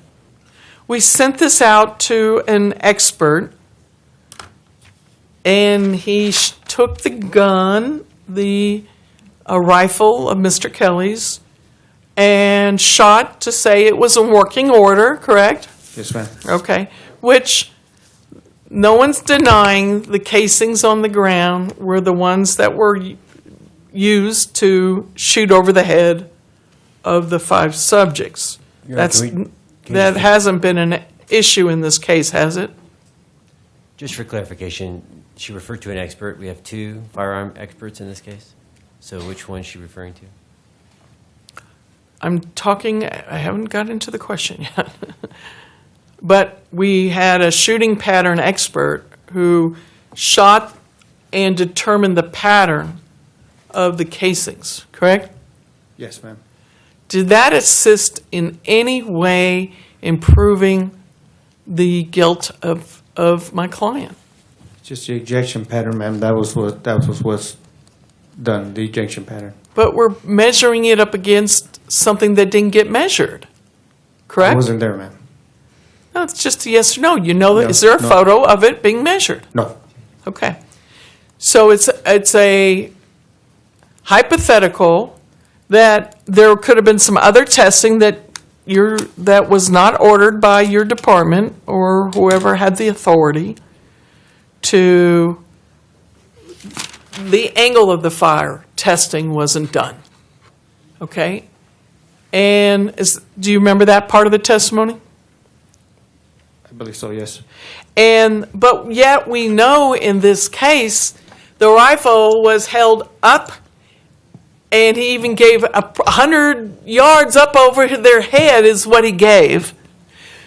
And since we didn't do a walkthrough to have him show you how that gun was being held, maybe enough of a guess could have been done, but it wasn't compared with this expert, right? They didn't do that. I believe so. Like I said, I wasn't. So the shooting pattern doesn't really show you anything that would go towards his guilt, would it? Asked me to guess, ma'am. I'm not going to guess. But there's no evidence that you could use and say, but the shooting pattern shows he's guilty, right? Objection, Your Honor. Argumentative. Sustained. Nothing in that investigation that led you to go further, maybe in testing other things with that, right? No, ma'am. Okay. Now, the crime scene, there was never a bullet, so we don't have a gun that went through a victim in this case, correct? That's correct. We didn't find the projectile. And there's obviously still stuff on the property somewhere that didn't get discovered. Was that possible? What are you referring to, ma'am? More casings on the ground somewhere, maybe? We didn't locate any, other than Okay. the one behind the porch. Okay, well, and how long did it take before you all found that? It was hours later. And yet they were right there, That's correct. right where he said he came outside and shot above the head. And your department couldn't find him right away, correct? That's correct. It was too dark. No lighting. We Well, would it be fair to say then the best thing to do is make sure no one goes in and out of this property, protect the crime scene, and revisit it in the morning if you couldn't get proper lighting out there? There was no hurry, right? I mean, you could have evaluated it, waited for daybreak, and then go back out and keep looking, correct? Well, we cleared and I applied for another search warrant, ma'am. You're correct. Not the second day, but actually hours after we left. Same day. And then you look to witnesses to determine your strength of your case and your investigation. And I mentioned earlier there was 3. The jurors are aware of 1. But there's also Mrs. Kelly. She's a witness, isn't she? That's correct. Okay. And then the defendant being cooperative, Alan was just chatting away, trying to help, saying that he wanted to cooperate, right? If he was 100% cooperative, ma'am, he would have let me know right off the bat that he discharged his firearm. But he never did. Also, he had the opportunity to tell several officers on scene. Well, let's look at that line of questioning. Because your questions was, if I remember, let me see if I can find some.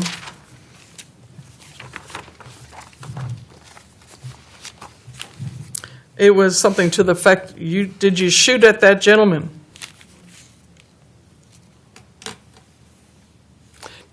And you kept asking, did you shoot at somebody? Correct? That's correct. And he kept saying, no, I did not shoot at them, at him, the gentleman.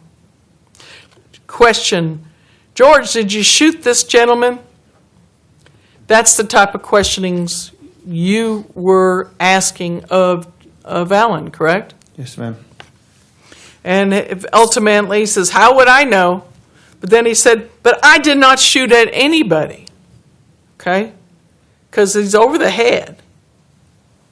And he's owned a lodge. He taught people how to hunt and took them out on their property to do that. So we would assume in your investigation that you could assume that he knows how to handle a weapon, correct?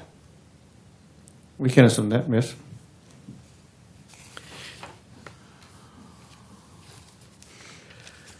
So you never shot this gentleman. And he adamantly said, no, I didn't. Okay, so that goes on for quite some time until you finally changed your question.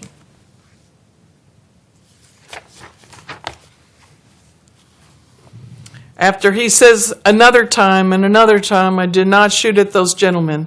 Did you shoot? That's the first time you didn't add someone else to it, a pronoun of some sort referencing someone.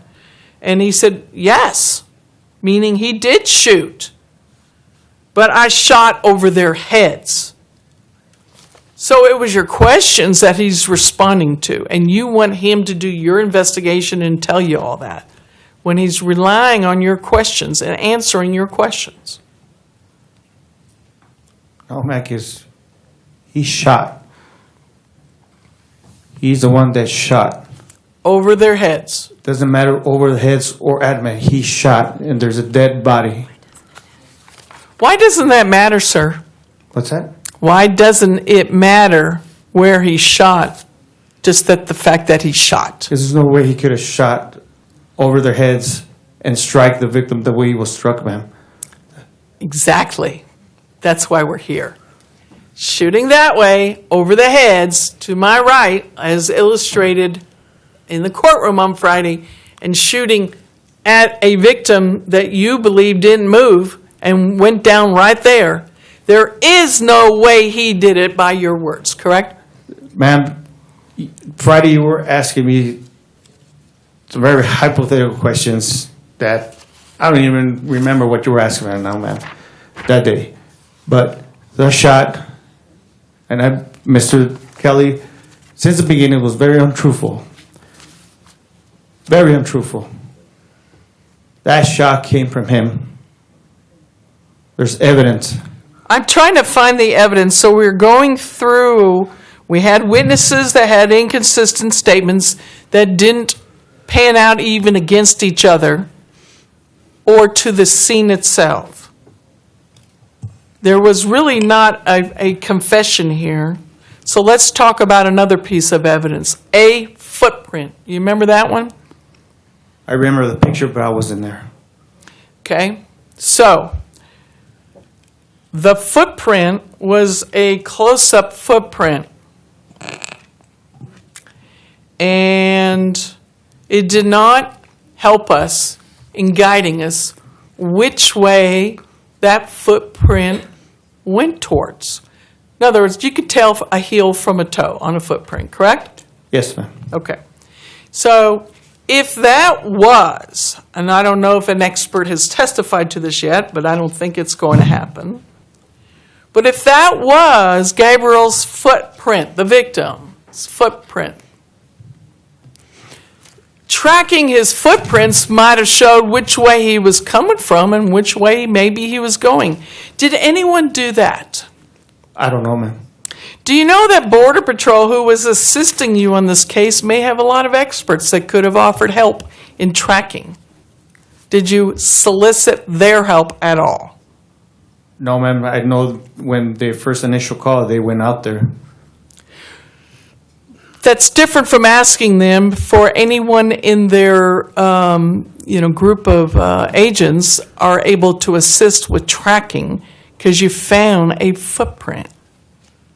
So, and if it was the victim's based on the boot design, wouldn't it have been helpful for us to hear today which direction was that foot aimed towards? Like I said, ma'am, I wasn't there when that footprint was I didn't found, ask that, sir. but- You're the head detective that could have had the power to explore this piece of evidence. Yes, ma'am, but I was not there at that night. But you admit the photo that we saw was one footprint close-up that didn't give us any directionality, correct? I don't know, ma'am. I don't know that footprint. I wasn't there. I didn't take it. You saw it in court, sir. I know I saw it, ma'am. Okay. Did that photo give you any hints to the direction it was aimed towards? The way it was taken, no. Okay, thank you. That wasn't a trick question. So it was close-up, correct? It was a close-up, yes. Okay. Had they zoomed out and gave us some environment around it to help us guide us with that, that would have been helpful, don't you think? It could have helped. Yes. Now we could determine, wait, does that go against the way the bullet entered into his body? Or is there another footprint out there in that direction or coming from the direction to give us more information? That could have done that, correct? I don't know, ma'am. I wasn't there. I didn't find any other footprints when I went out there the next day. But we know there had to be footprints because there's all of the officers' footprints out there, correct? That's correct. Okay. Mr. Kelly was fairly close to the body, correct, to check on him. The dog footprints would have been there, correct? Correct. Okay. What about the three people that put themselves at the scene? And one of them right behind them, which we heard testimony here. What about their footprint? Where's their footprints? I don't know, ma'am. Okay. But we didn't bother to get a tracker to tell us for sure, correct? That's correct. We didn't request Okay. a tracker. But it might have been offered since they were involved, the Border Patrol, maybe they would have offered someone for free if you had just asked. They're always willing to assist. Yes. And then there's the dog. The dog is what, the two dogs, a Labrador, they're hunting dogs, right?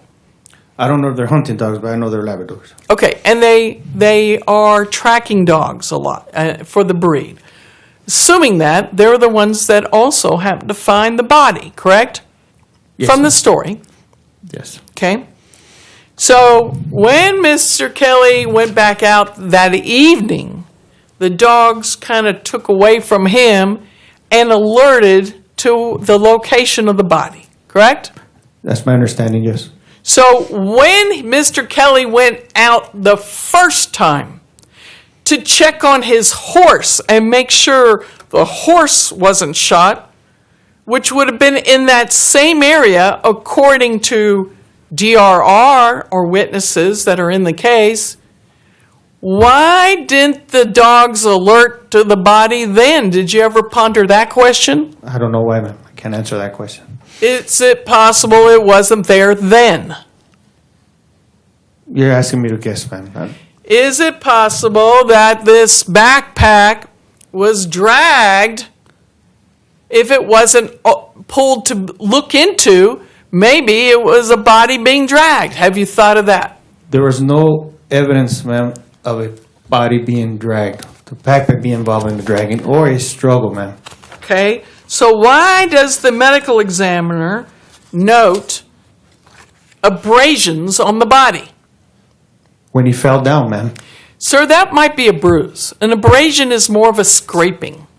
If he's running, ma'am, if he's running, he fell face forward with his momentum, his body weight, that can cause injury too, ma'am. You didn't check the alternative, did you? What alternative? Well, the fact that his hand is holding on to grass may be because he's being dragged. There's no evidence of that, ma'am. There's no evidence of a struggle. I'm trying to show you evidence that there could have been evidence of a struggle. Are you saying that's impossible, that this deceased grabbed on the grass in that type of motion? When he's falling down, ma'am, the grass was pretty high. So he's grabbing his chest at the same time, probably grabbing hair too. Grass, I mean, I apologize. Well, maybe the reason the right hand was under the body and the left was out, correct? Sound right? Yes. Maybe he was trying to hold on to his fanny pack. Possible? I don't know that answer, ma'am. Okay. His hand is cupped. I believe see in the pictures. What about the fact that the abrasion matches up to one of the sleeves? The abrasion was located where one of the sleeves was apparently damaged or frayed also. Did you notice that? No, ma'am, I didn't notice it. And this would be the abrasion on the arm. What about the evidence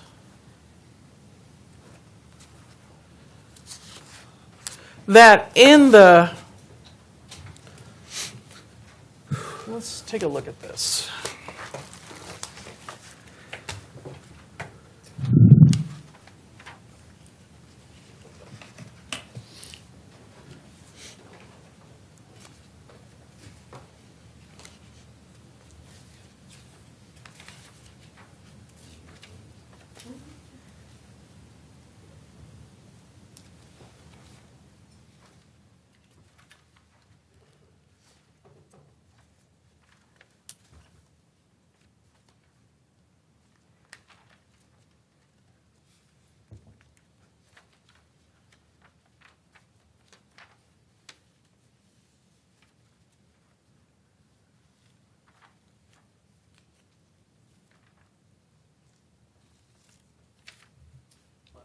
Do you remember when all parties went to the evidence room before trial and looked at the evidence?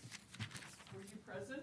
Yes, ma'am, I was there. Do you remember that we also took photos and you observed us taking photos, correct? Yes, ma'am. And did those photos look like the type of photos that we were taking, specifically the ones on top were the pants? Yes, ma'am. I recognize the pen and the point Mr. Martinelli was using. Yes. And is it common practice sometimes to put something down as a comparison for size and length? Not for us, ma'am. We don't touch anything with another object to not cross-contaminate. Well, if you used a pen and you were upset about it, I will give you that. But if you use a pen to lift up, there's no DNA. It's a way of collecting evidence. Correct? Yes. Okay.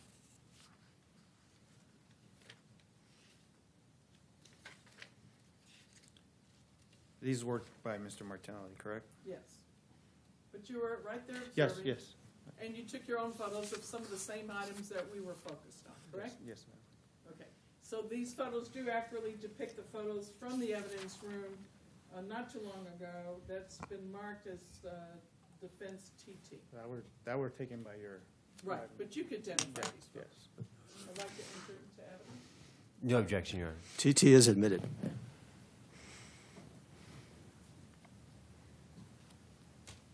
Permission to publish. Granted. Now, there was a broken zipper pocket to the pants on this first photo. And so it's kind of potentially gaped open. The quarter was not there just for the juror's sake of information. It was to help determine size, okay? Yes, sir. But the pocket was from the deceased pants pocket that was wide open, but possibly with a broken zipper. And there's a lot of debris in this pocket, correct? Yes, ma'am. We got some of the grass, particles, dirt. So if a body was dragged in the pants pocket, I'm going to turn to the next photo down. And there's a pen being reflected to some of this debris found in the pants pocket. Sorry. And again, the pen is not part of the evidence. It was used for measurement.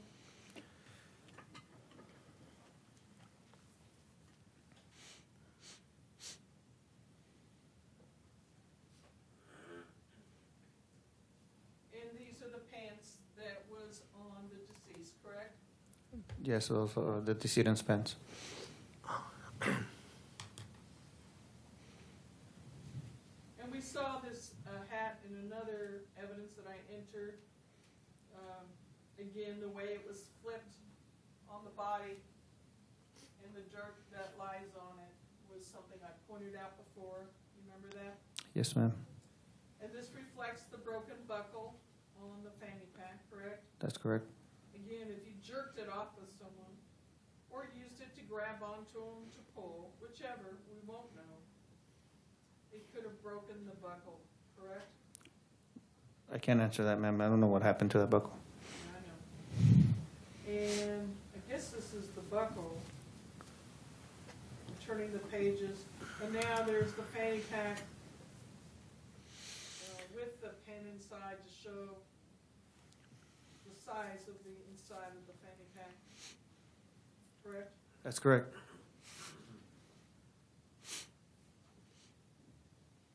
And again, I know this person was probably out there for a while, but the fact that there was also a lot of debris in the stitches of his shoelaces,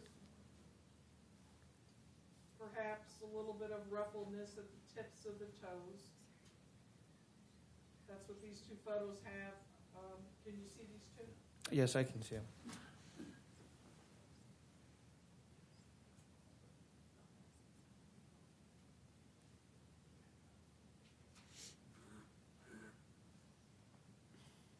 A little bit more of the pocket, on the back pocket, I believe.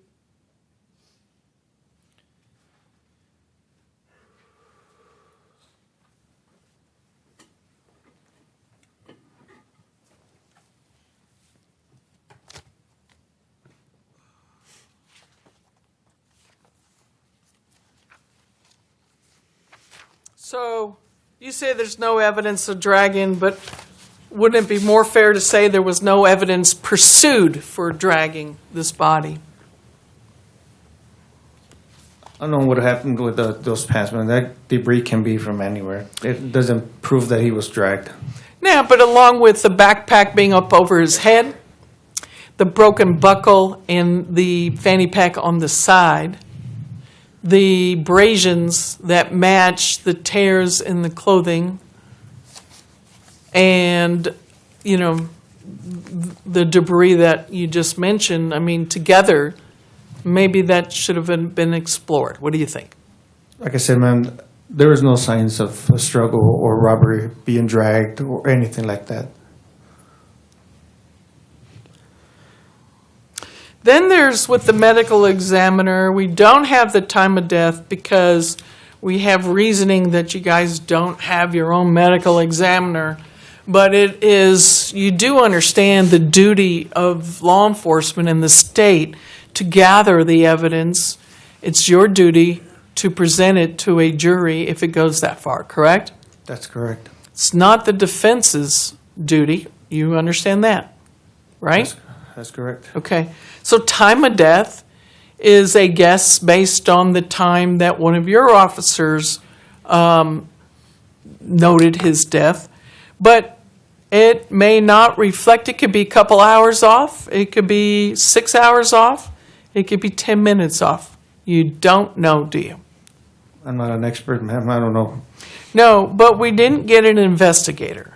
And if your county chooses not to have a contract and you can't pay the bill, then that's the state's responsibility, isn't it? You would have to ask them, ma'am. Like I said, we don't have a contract with the coroner other than doing our autopsies. But what if the time of death was 30 minutes before Alan called, noting the body? Wouldn't that possibly have exonerated him, at least with those casing shells that were by the house? Like I said, ma'am, Objection, argumentative, Your Honor. Overruled. You can answer. like I said, ma'am, I don't know. I'm not an expert on that. So time of death could have helped the case one way or the other. Would you agree with that? I'm not going to guess, ma'am, on that.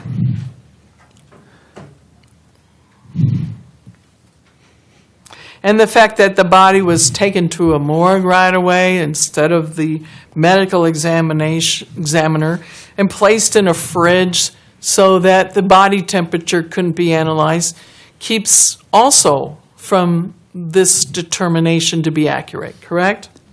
I'm not aware if the body was taken from straight to the funeral or to the OMI. I don't have that information.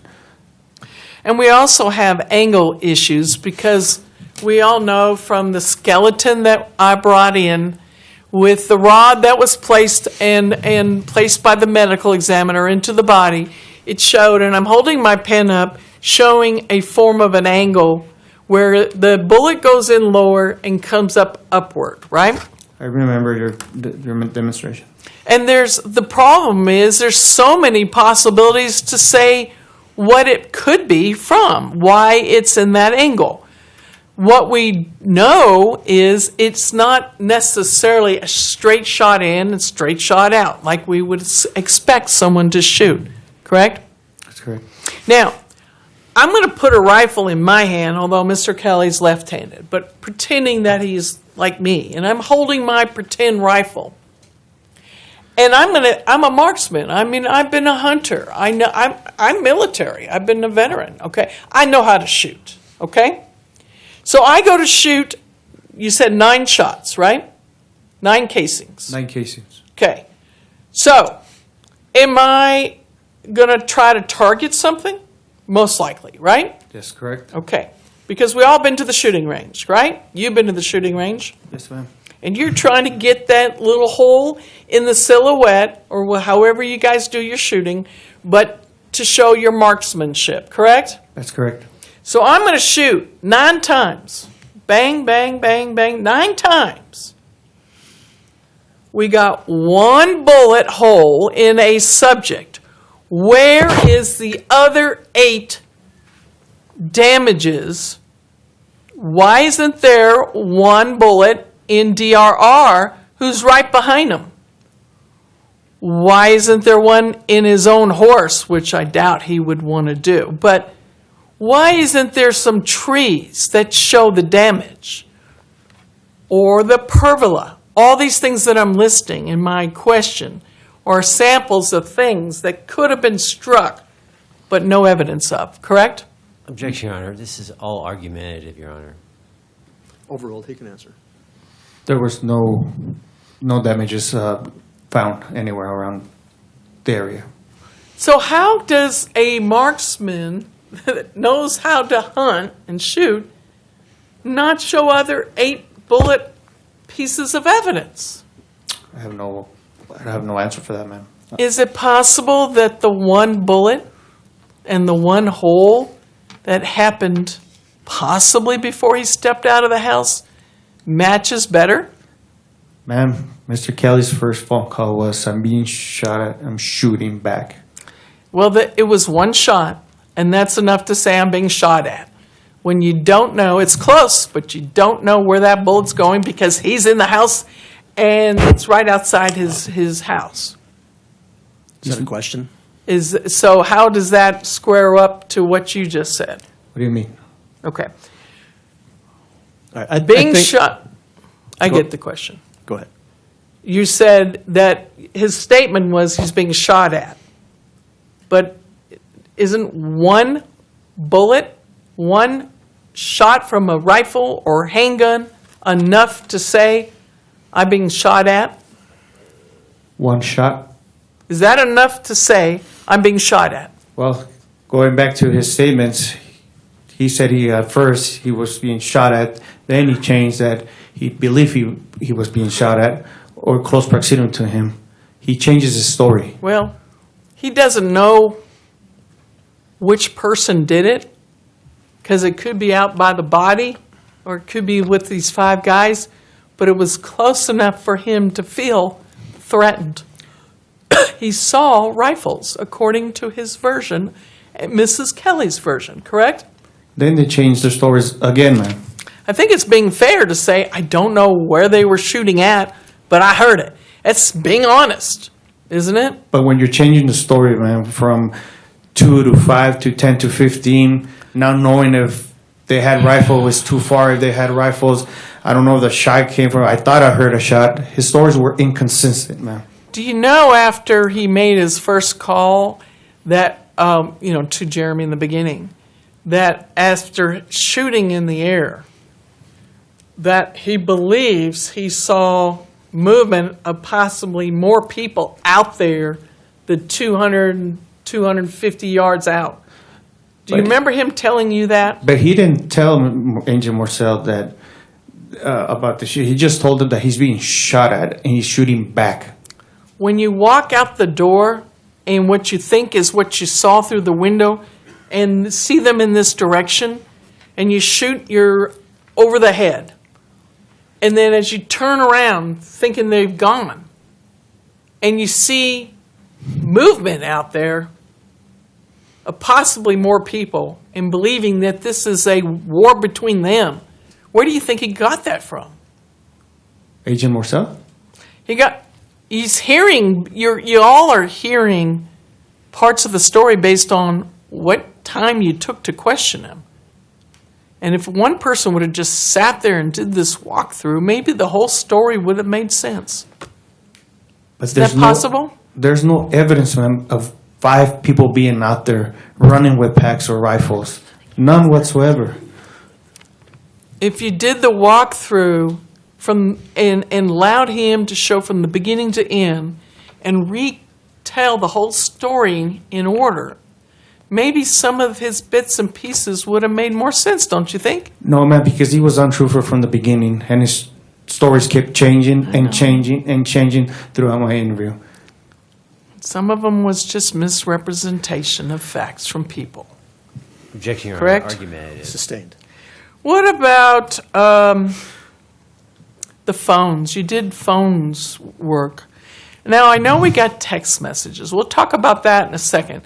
What about anything else where you were able to determine who was at the scene and different things like that? Did that show you any evidence that would lead you to believe in your investigation that he was guilty of this? I did not partake in any of those search warrants or if you're referring to the geofencing, ma'am. Yes. So I didn't. Detective Barba testified to that. He helped me with that. He assisted me with that. But you oversee that and the results. Did it help at all in your investigation of making your case that George Allen Kelly did this? But there was nothing, no other cell phone, no other data, no other pings found in the geofencing. Okay.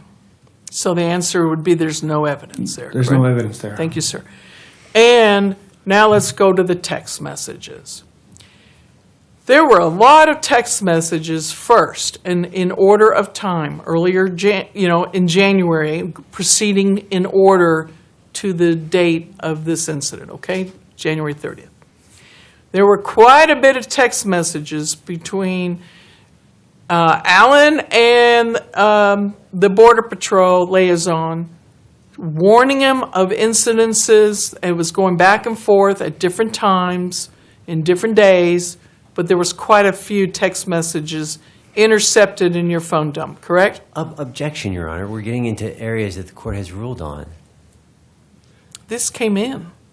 No, the text messages directly with his son and another individual came in. All right, well, that question just calls for a yes or no answer. So Yes. if you want to restate the question, it calls for a yes or no answer, and then we'll wait to see what the next question is. I think Marcel's messages came in. We didn't object to those. So I don't know what the issue Well, is. let's just do a question and answer. Okay. Ask question. I'm asking you, wasn't it true there were quite a bit of text messages between the agent Border Patrol liaison, Jeremy, and Alan Kelly, of discussing what was going on around his property and what was on his property? These messages were going back and forth in the beginning of the text messages that were entered into evidence, correct? Yes. Okay. Now, what's being made a big deal about is his response on how he acts with two close people to him. One is a close, longtime friend, and the other one was his son, correct? I remember correct, yes. Okay. Now, I know he brought this up, the way he acted when you first put him in your interrogation room on Friday. So, he never said, I am going to kill someone. That's not what was said, right? That's what the No. text messages don't say that. No. But just as he was laughing off the initial sit-down with you in the interrogation room, trying to joke it off, it could be that he is just also scared, and being a man's man doesn't like to admit that. Isn't it possible? If he was a scared man, he wouldn't be out there patrolling, man. Okay, being scared and going out on the front line in the military is two different things. I've been in the military. I'm a vet also, man, so Okay. I understand. So human factors come in even when you are forced to defend, correct? But why would you be patrolling by yourself out there where he lives? Because he has a wife that he's protecting. He has livestock he's protecting. Aren't those two good enough reasons? That's what we're there for, man. Border Patrol and us. How If- long does it always take to get help out there? It depends, man. Okay, so when he stepped out to see what these guys were doing on his property, he didn't have a right to defend his property? There was no one else, man. There was no shot taken from.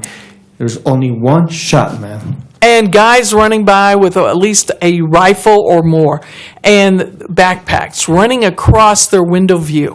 Now, does he have a right to protect his property? Counsel, the court's going to instruct the jury at the close of the case Yes. on the legal standards for use of self-defense.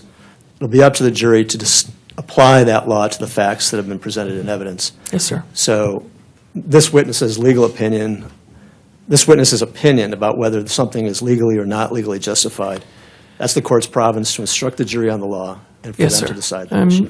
And if I may, to the court, tell him I wasn't really trying to get him as a legal opinion, but as to his investigation and his comments, that he should have stayed inside and waited for All police. right, given the court's instruction here, you could ask another question. Okay. You can try and rephrase the question or ask another Okay. question.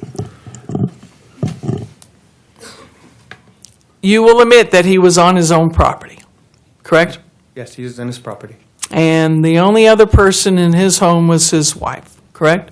That's correct. Okay.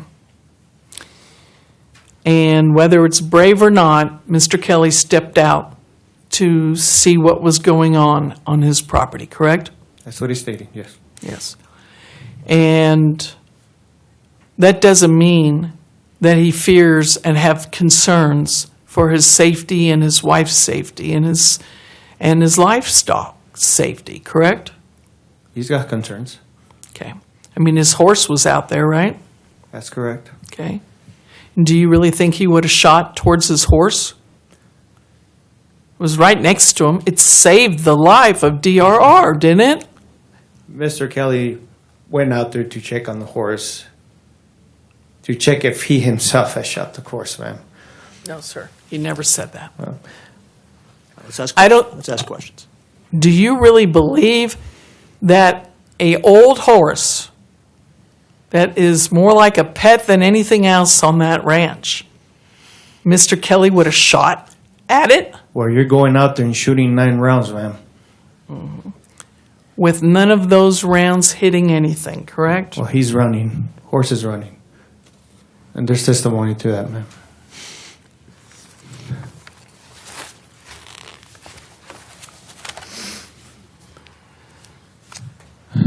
Can I have a minute? Absolutely, go ahead.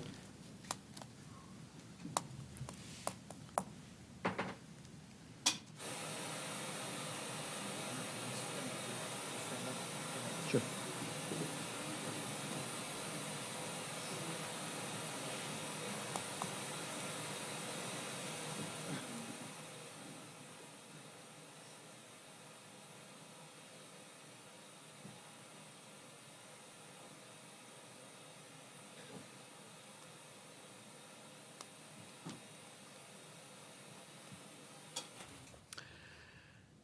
You testified Friday there's a pine tree on his property. Where is this pine tree?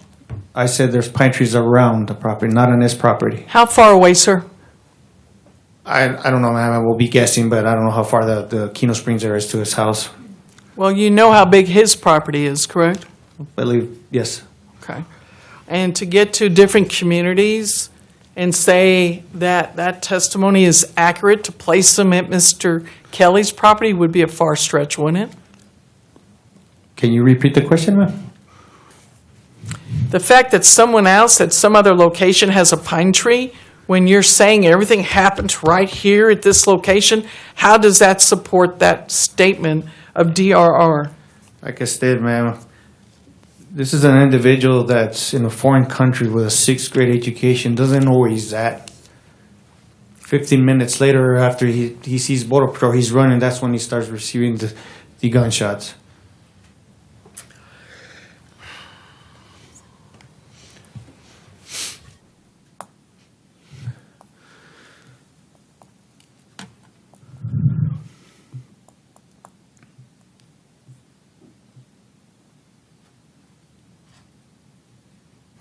Well, you're giving DRR a defense of being uneducated, but he's been in this area, obviously, and should know where he's at. But yet he placed himself on the wrong side of town, correct? Objection are argumentative. Sustained, but you can rephrase the question. Did DRR say he was on the other side of town? Versus west versus east? He just said he was in the area of Keno Springs.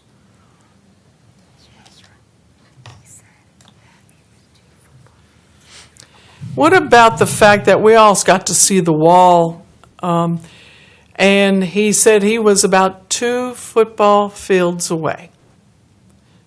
This property is way more than 2 football fields away from the border, correct? That's correct? And yet he ran to the border, right?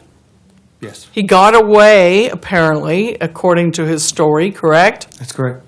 And whether he went around the wall where it ended or went over, however he got back to the other side of Mexico, he knows how far away he was, sir, don't you agree? Because he traveled it. When you're being shot at, man, and you're running, you don't measure distance. He's running for his life.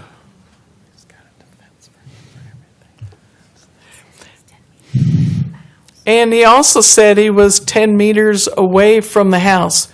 Are you familiar with meters? Somewhat. if I was to stand and get you to tell me about, not exact, I'm going to walk. I want you to stop me when I'm about 10 meters from you, okay? Tell me feet, man, but meters, I don't know. Okay, well, I'm just going to guess here. Just give me your estimate of 10 meters. Just tell me to stop anytime. Stop, guess, I don't know. 10 meters? Even an unintelligent, uneducated person at 10 meters could have seen the house. Isn't that true? That's correct. And he said he was 10 meters from the house. Correct? I believe that's what he said. Doesn't make sense, does it? No.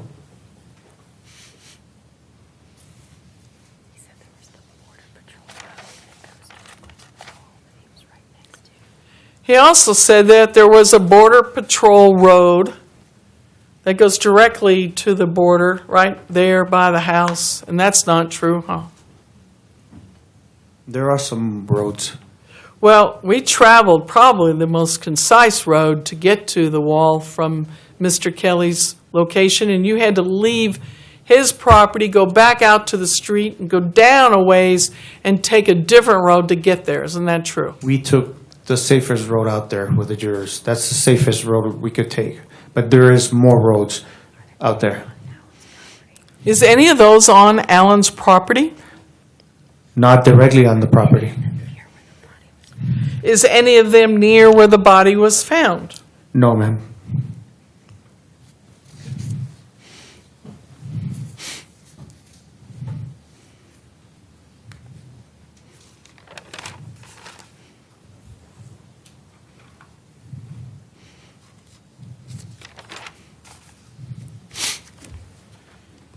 Just checking my notes, Judge. I'm about done.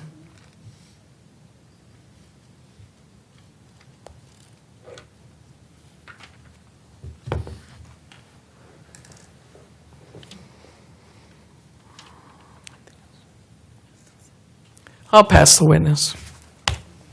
Redirect examination.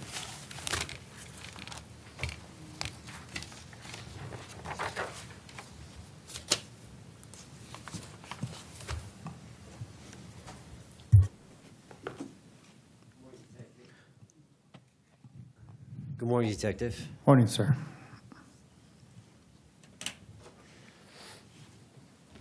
I'm going to start off with just the overall question. When officers respond, what is the response for when they respond the first time to the scene, to the Kelly location?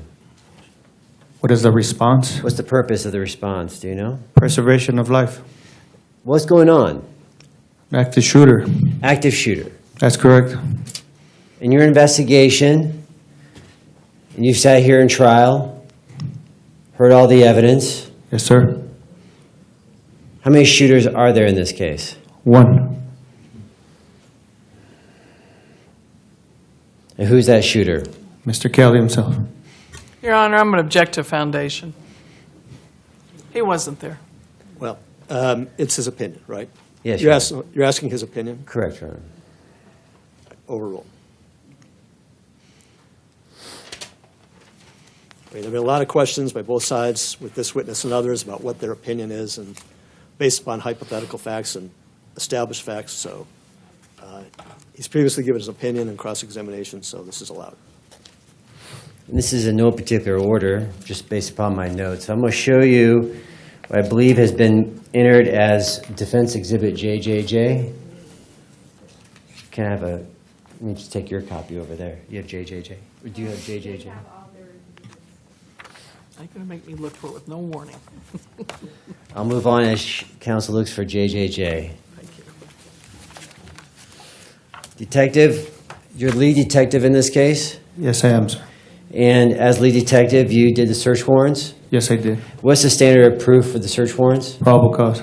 You also assisted in the arrest of the defendant? Yes, I did. What's the standard of proof for the arrest of the defendant? Probable cause. And we're here in trial under a different standard of proof, right? That's correct. And who makes the decision, the final decision, if you know, on the charges being brought against the defendant? County Attorney's Office.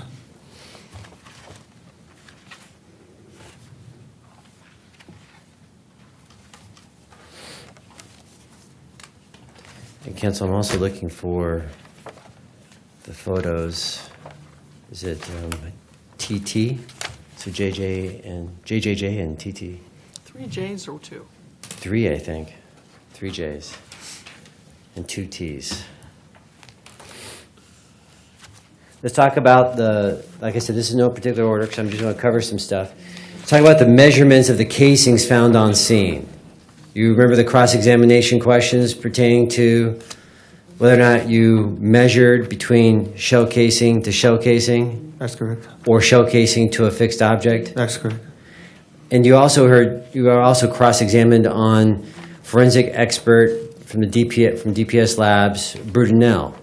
That's correct. I was here. And Brudenell is the one, to remind you, did the ejection patterns That's correct. using that same gun. That's correct. And you heard forensic scientist Brudenell talk about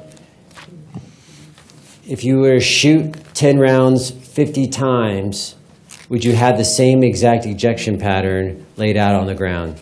That's correct. You would have the exact same ejection pattern on the ground? Yes. Well, if you have a bouncy surface? Oh, no, it depends on the surface. I apologize, my correction. It depends on the surface. You won't have the exact same. Depends where it lands, depends on the surface. That's what you're asking me. Yeah, so what I basically want to ask is, Brudenell had his ejection pattern that the jury heard testimony about, right? That's correct. You were here, That's correct. and we have the ejection pattern found at the scene, That's correct. right? Is there any testimony that they're exactly the same? No, ma'am. No, sir. But No, sir. is there testimony that they're consistent? No, sir. They're not consistent? Well, the shots from this, yes. Oh, sorry. No, I'm looking for TT. That is 2T. Yeah, and JJ. Oh, this is the one, JJJ. Thank you, ma'am.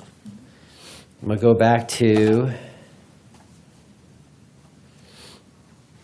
I'm going to show the fanny pack real quick.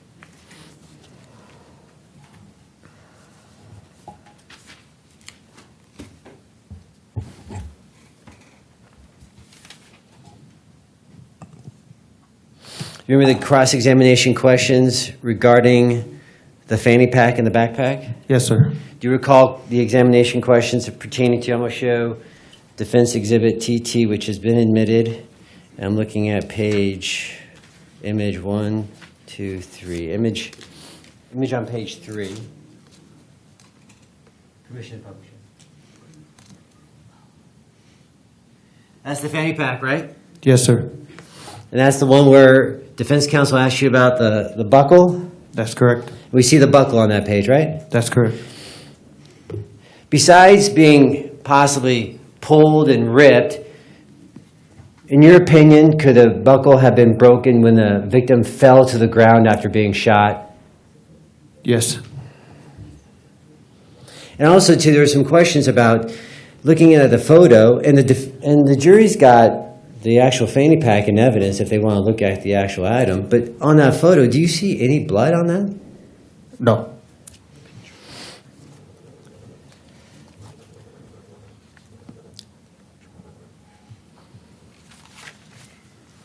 And once again, in the backpack and the fanny pack, what was found? What items were found in those?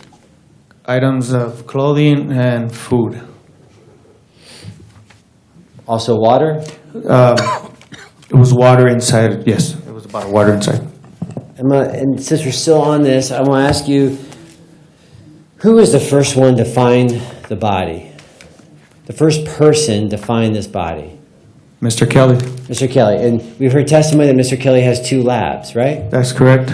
So Mr. Kelly and his 2 labs find this body. That's correct.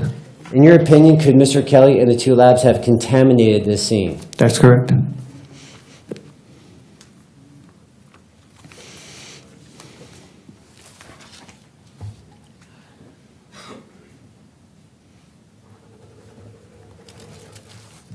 There was some discussion on cross about the time of death. You recall that? Yes, sir. Do you recall we want to do two different things here. Time of death versus pronouncement of death. You understand the difference between the two? Yes, sir. Do you recall when the pronouncement of death occurred in this case? I can refer, but it's an approximate 6 something, sir. I needed to see the report. Would 6:24 be approximate? It was somewhere around there, yeah, 6:24 p.m. And that's the pronouncement of death, which means the time of death happened before that. That's correct. And you heard, talking about this, you heard testimony in this case. Was there rigor already setting in on the victim's body? Yes.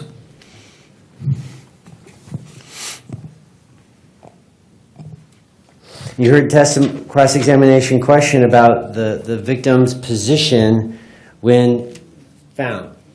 Yes, I remember.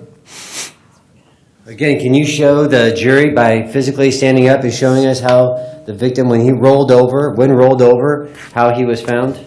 He was right hand, this chest. And where's his left hand? What's that? Show us both hands. Don't act you're under arrest. I just want to show where is his right hand and where is his left hand? I can't remember exactly the picture, but I believe his left hand was in the middle of the chest. Right. Let me show you a picture to Yeah, that's refresh. right. This has been shown to the jury Okay. many times. If you have questions about I it, do. they've seen the picture, it's been covered in testimony. If you have questions about it, ask the questions. I do. So on this picture, you follow me? Yes, And he falls. The victim has fallen forward, that's correct. right? Is there grass on the ground? Yes, Like high grass, right? yes. So if you fall forward, if you have one hand on your chest and you fall forward, what's going to happen? What's going to happen with your hand in the grass? It's going to come in between.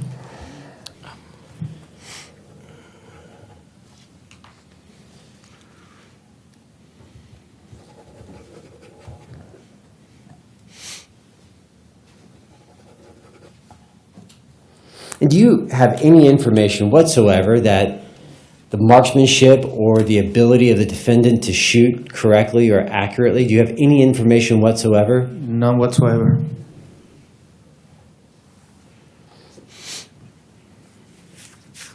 Let's talk about the casings found on scene. Yes, sir. We have the first, do you remember the first phone call the defendant says? Yes, And that was to Agent Marcel that's correct. at 2:30, right? That's correct. And then we have a litany of officers who have contact with the defendant after that phone call, right? That's I'm correct. going to object to leading. Foundation, Your Honor. It's just foundational, so it's overruled. We have a litany of officers who are on scene who have contact with the defendant. That's correct. At any time in that conversation, do you recall, was there any statement by the defendant that he shot his weapon? None whatsoever. If there was a statement that defendant shot his weapon, would you have looked for casings if he had admitted that? Yes.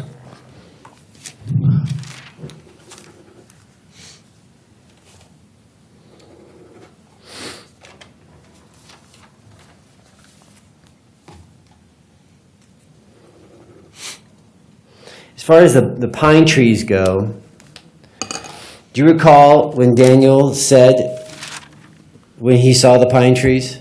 Yes. When? He said he was in the Keno Springs area right before they encountered or they saw Border Patrol. That's to avoid detection. Then after that, they see Border Patrol and the event ensues from that, right? Leading, objection. Sustained.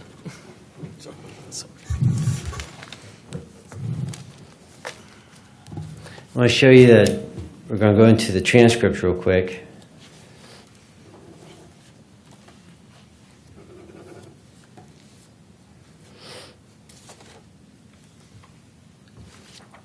I'm going to show you Government Exhibit 15. 15.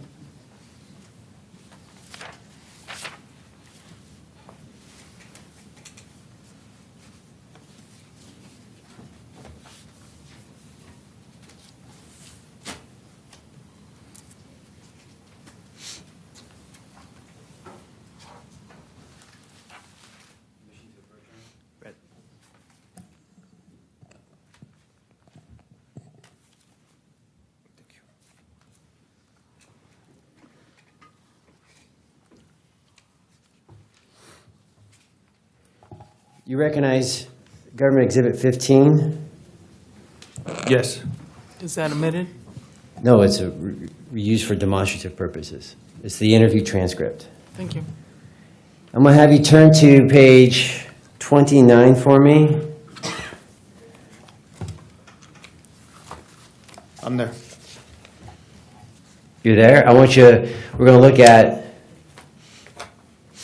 line 12. You see line 12? Yes, sir. Your question was, this is about shooting his weapon, okay? Yes. And if I read something out of context, I want you to correct me, all right? Okay. Question, that's not, on line 11, I'm getting the question beforehand, that's not what you just told me. You shot at them. Answer, not at them, over their heads. Did I read that right? Yes. I want to walk us through, what does not at them, but over their heads mean to you? No difference. No, doesn't mean anything.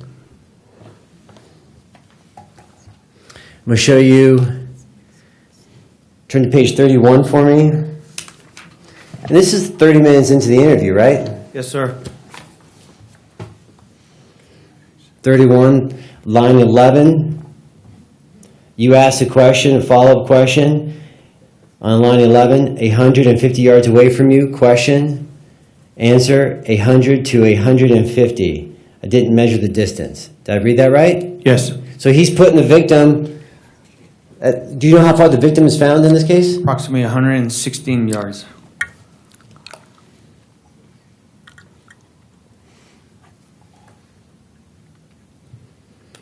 Do you know how many times in this interview, because the jury's got it, do you know how many times you recall that the defendant finally admits to shooting at the victim or, quote, over their heads? 7 times.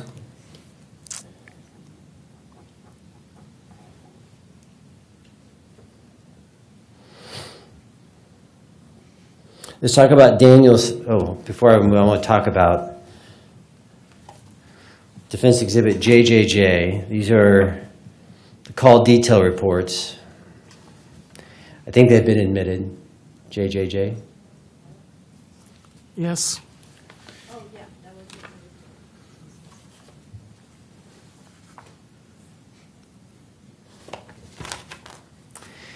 And just for ease of record, I think we're just going to refer to it by the Bates number on the bottom. So I'm going to show you Defense Exhibit JJJ, Bates number 56 on the bottom. Permission to publish? JJJ has not. Those are the call sheets, correct? They have not or have? Have not. They were used in demonstrative, permission to use in demonstrative purposes. I thought the defense attorney went laboriously over each of the call logs. So you want to use it for demonstrative purposes? Yeah, we can use it for demonstrative purposes. I thought they were admitted. Is there any They objection? are omitted. I- They're omitted. I published the whole thing. Yeah, they are admitted. Triple J. Well, we'll resolve that, but in the meantime, you can publish. Do you have any objection to publishing? You think it's admitted, right? No, sir. Right, thank you. Side.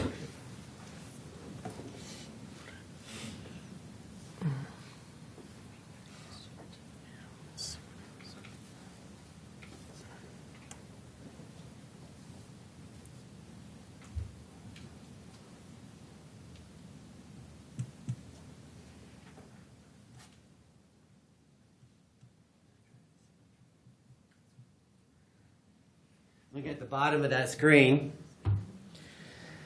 Call report. We're looking at 3:05 in the afternoon. Do you see that, Detective? Yes, sir. And it says called and advised. What's the 865? Do you remember what an 865 is? 865 is the call sign we use for Nogales Border Patrol. Border Patrol called and advised they contacted the spouse of Alan. And that's going to be who? Who's the spouse of Alan? Ms. Wanda Kelly. It's Wanda Kelly. And advised there were 5 on property. Caller advised Alan is trying to chase them south of the property. That's correct. Did I read that right? Yes, sir. Counsel, Sorry. do you have questions about this? I mean, the purpose of the redirect isn't do. just for you to read things that are in the record, so, I do. okay, let's get to that. Your Honor, I'm going to object to that. This exceeds the scope. I didn't even talk to him about this in my cross-examination. She highlighted the fact that no one's chasing them.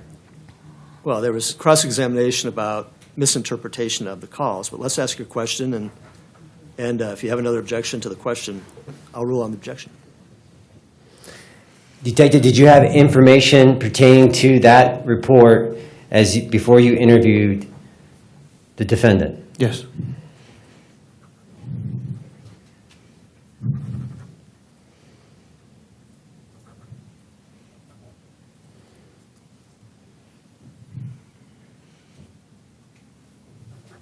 And again, let me ask you, in your investigation, did you find any evidence of RIP crew activity? None whatsoever. Did you find any evidence of backpacks with drugs? None. Did you find any evidence of guns? None. Did you find any evidence of a robbery or a struggle or dragging? None. Just one moment, Your Honor. Let me look at my notes one more time, Judge.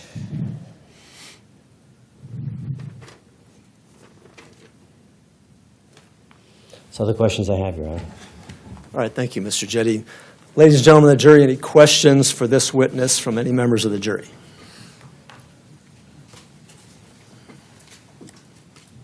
All right, I see at least one or two. We'll go onto the headsets.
So a lot of really good questions. Instead of, a lot of really good questions. I'm going to address the questions with the lawyers. We've got some more to go.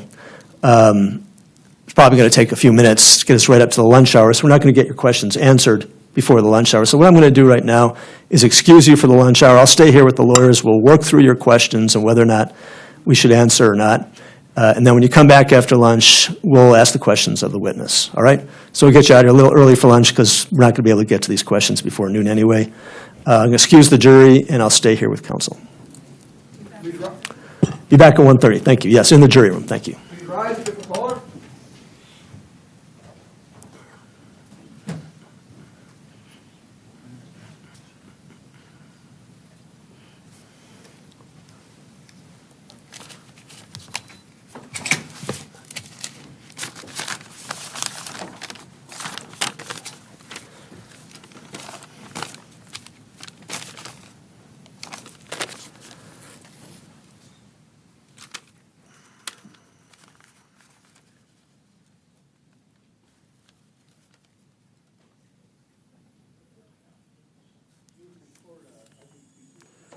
The jury is absent, and we'll continue with the questions.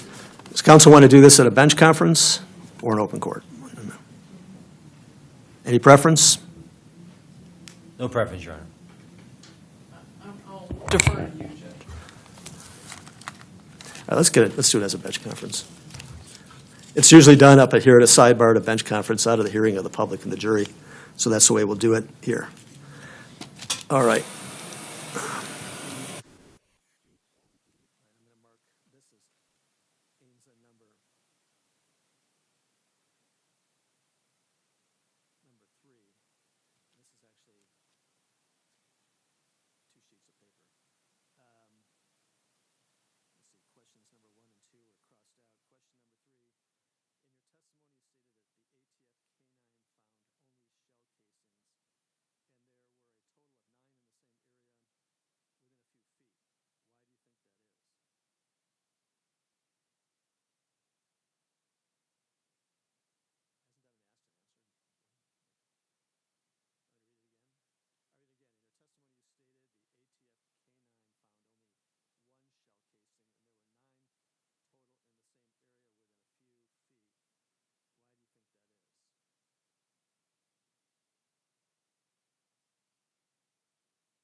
rise and be at the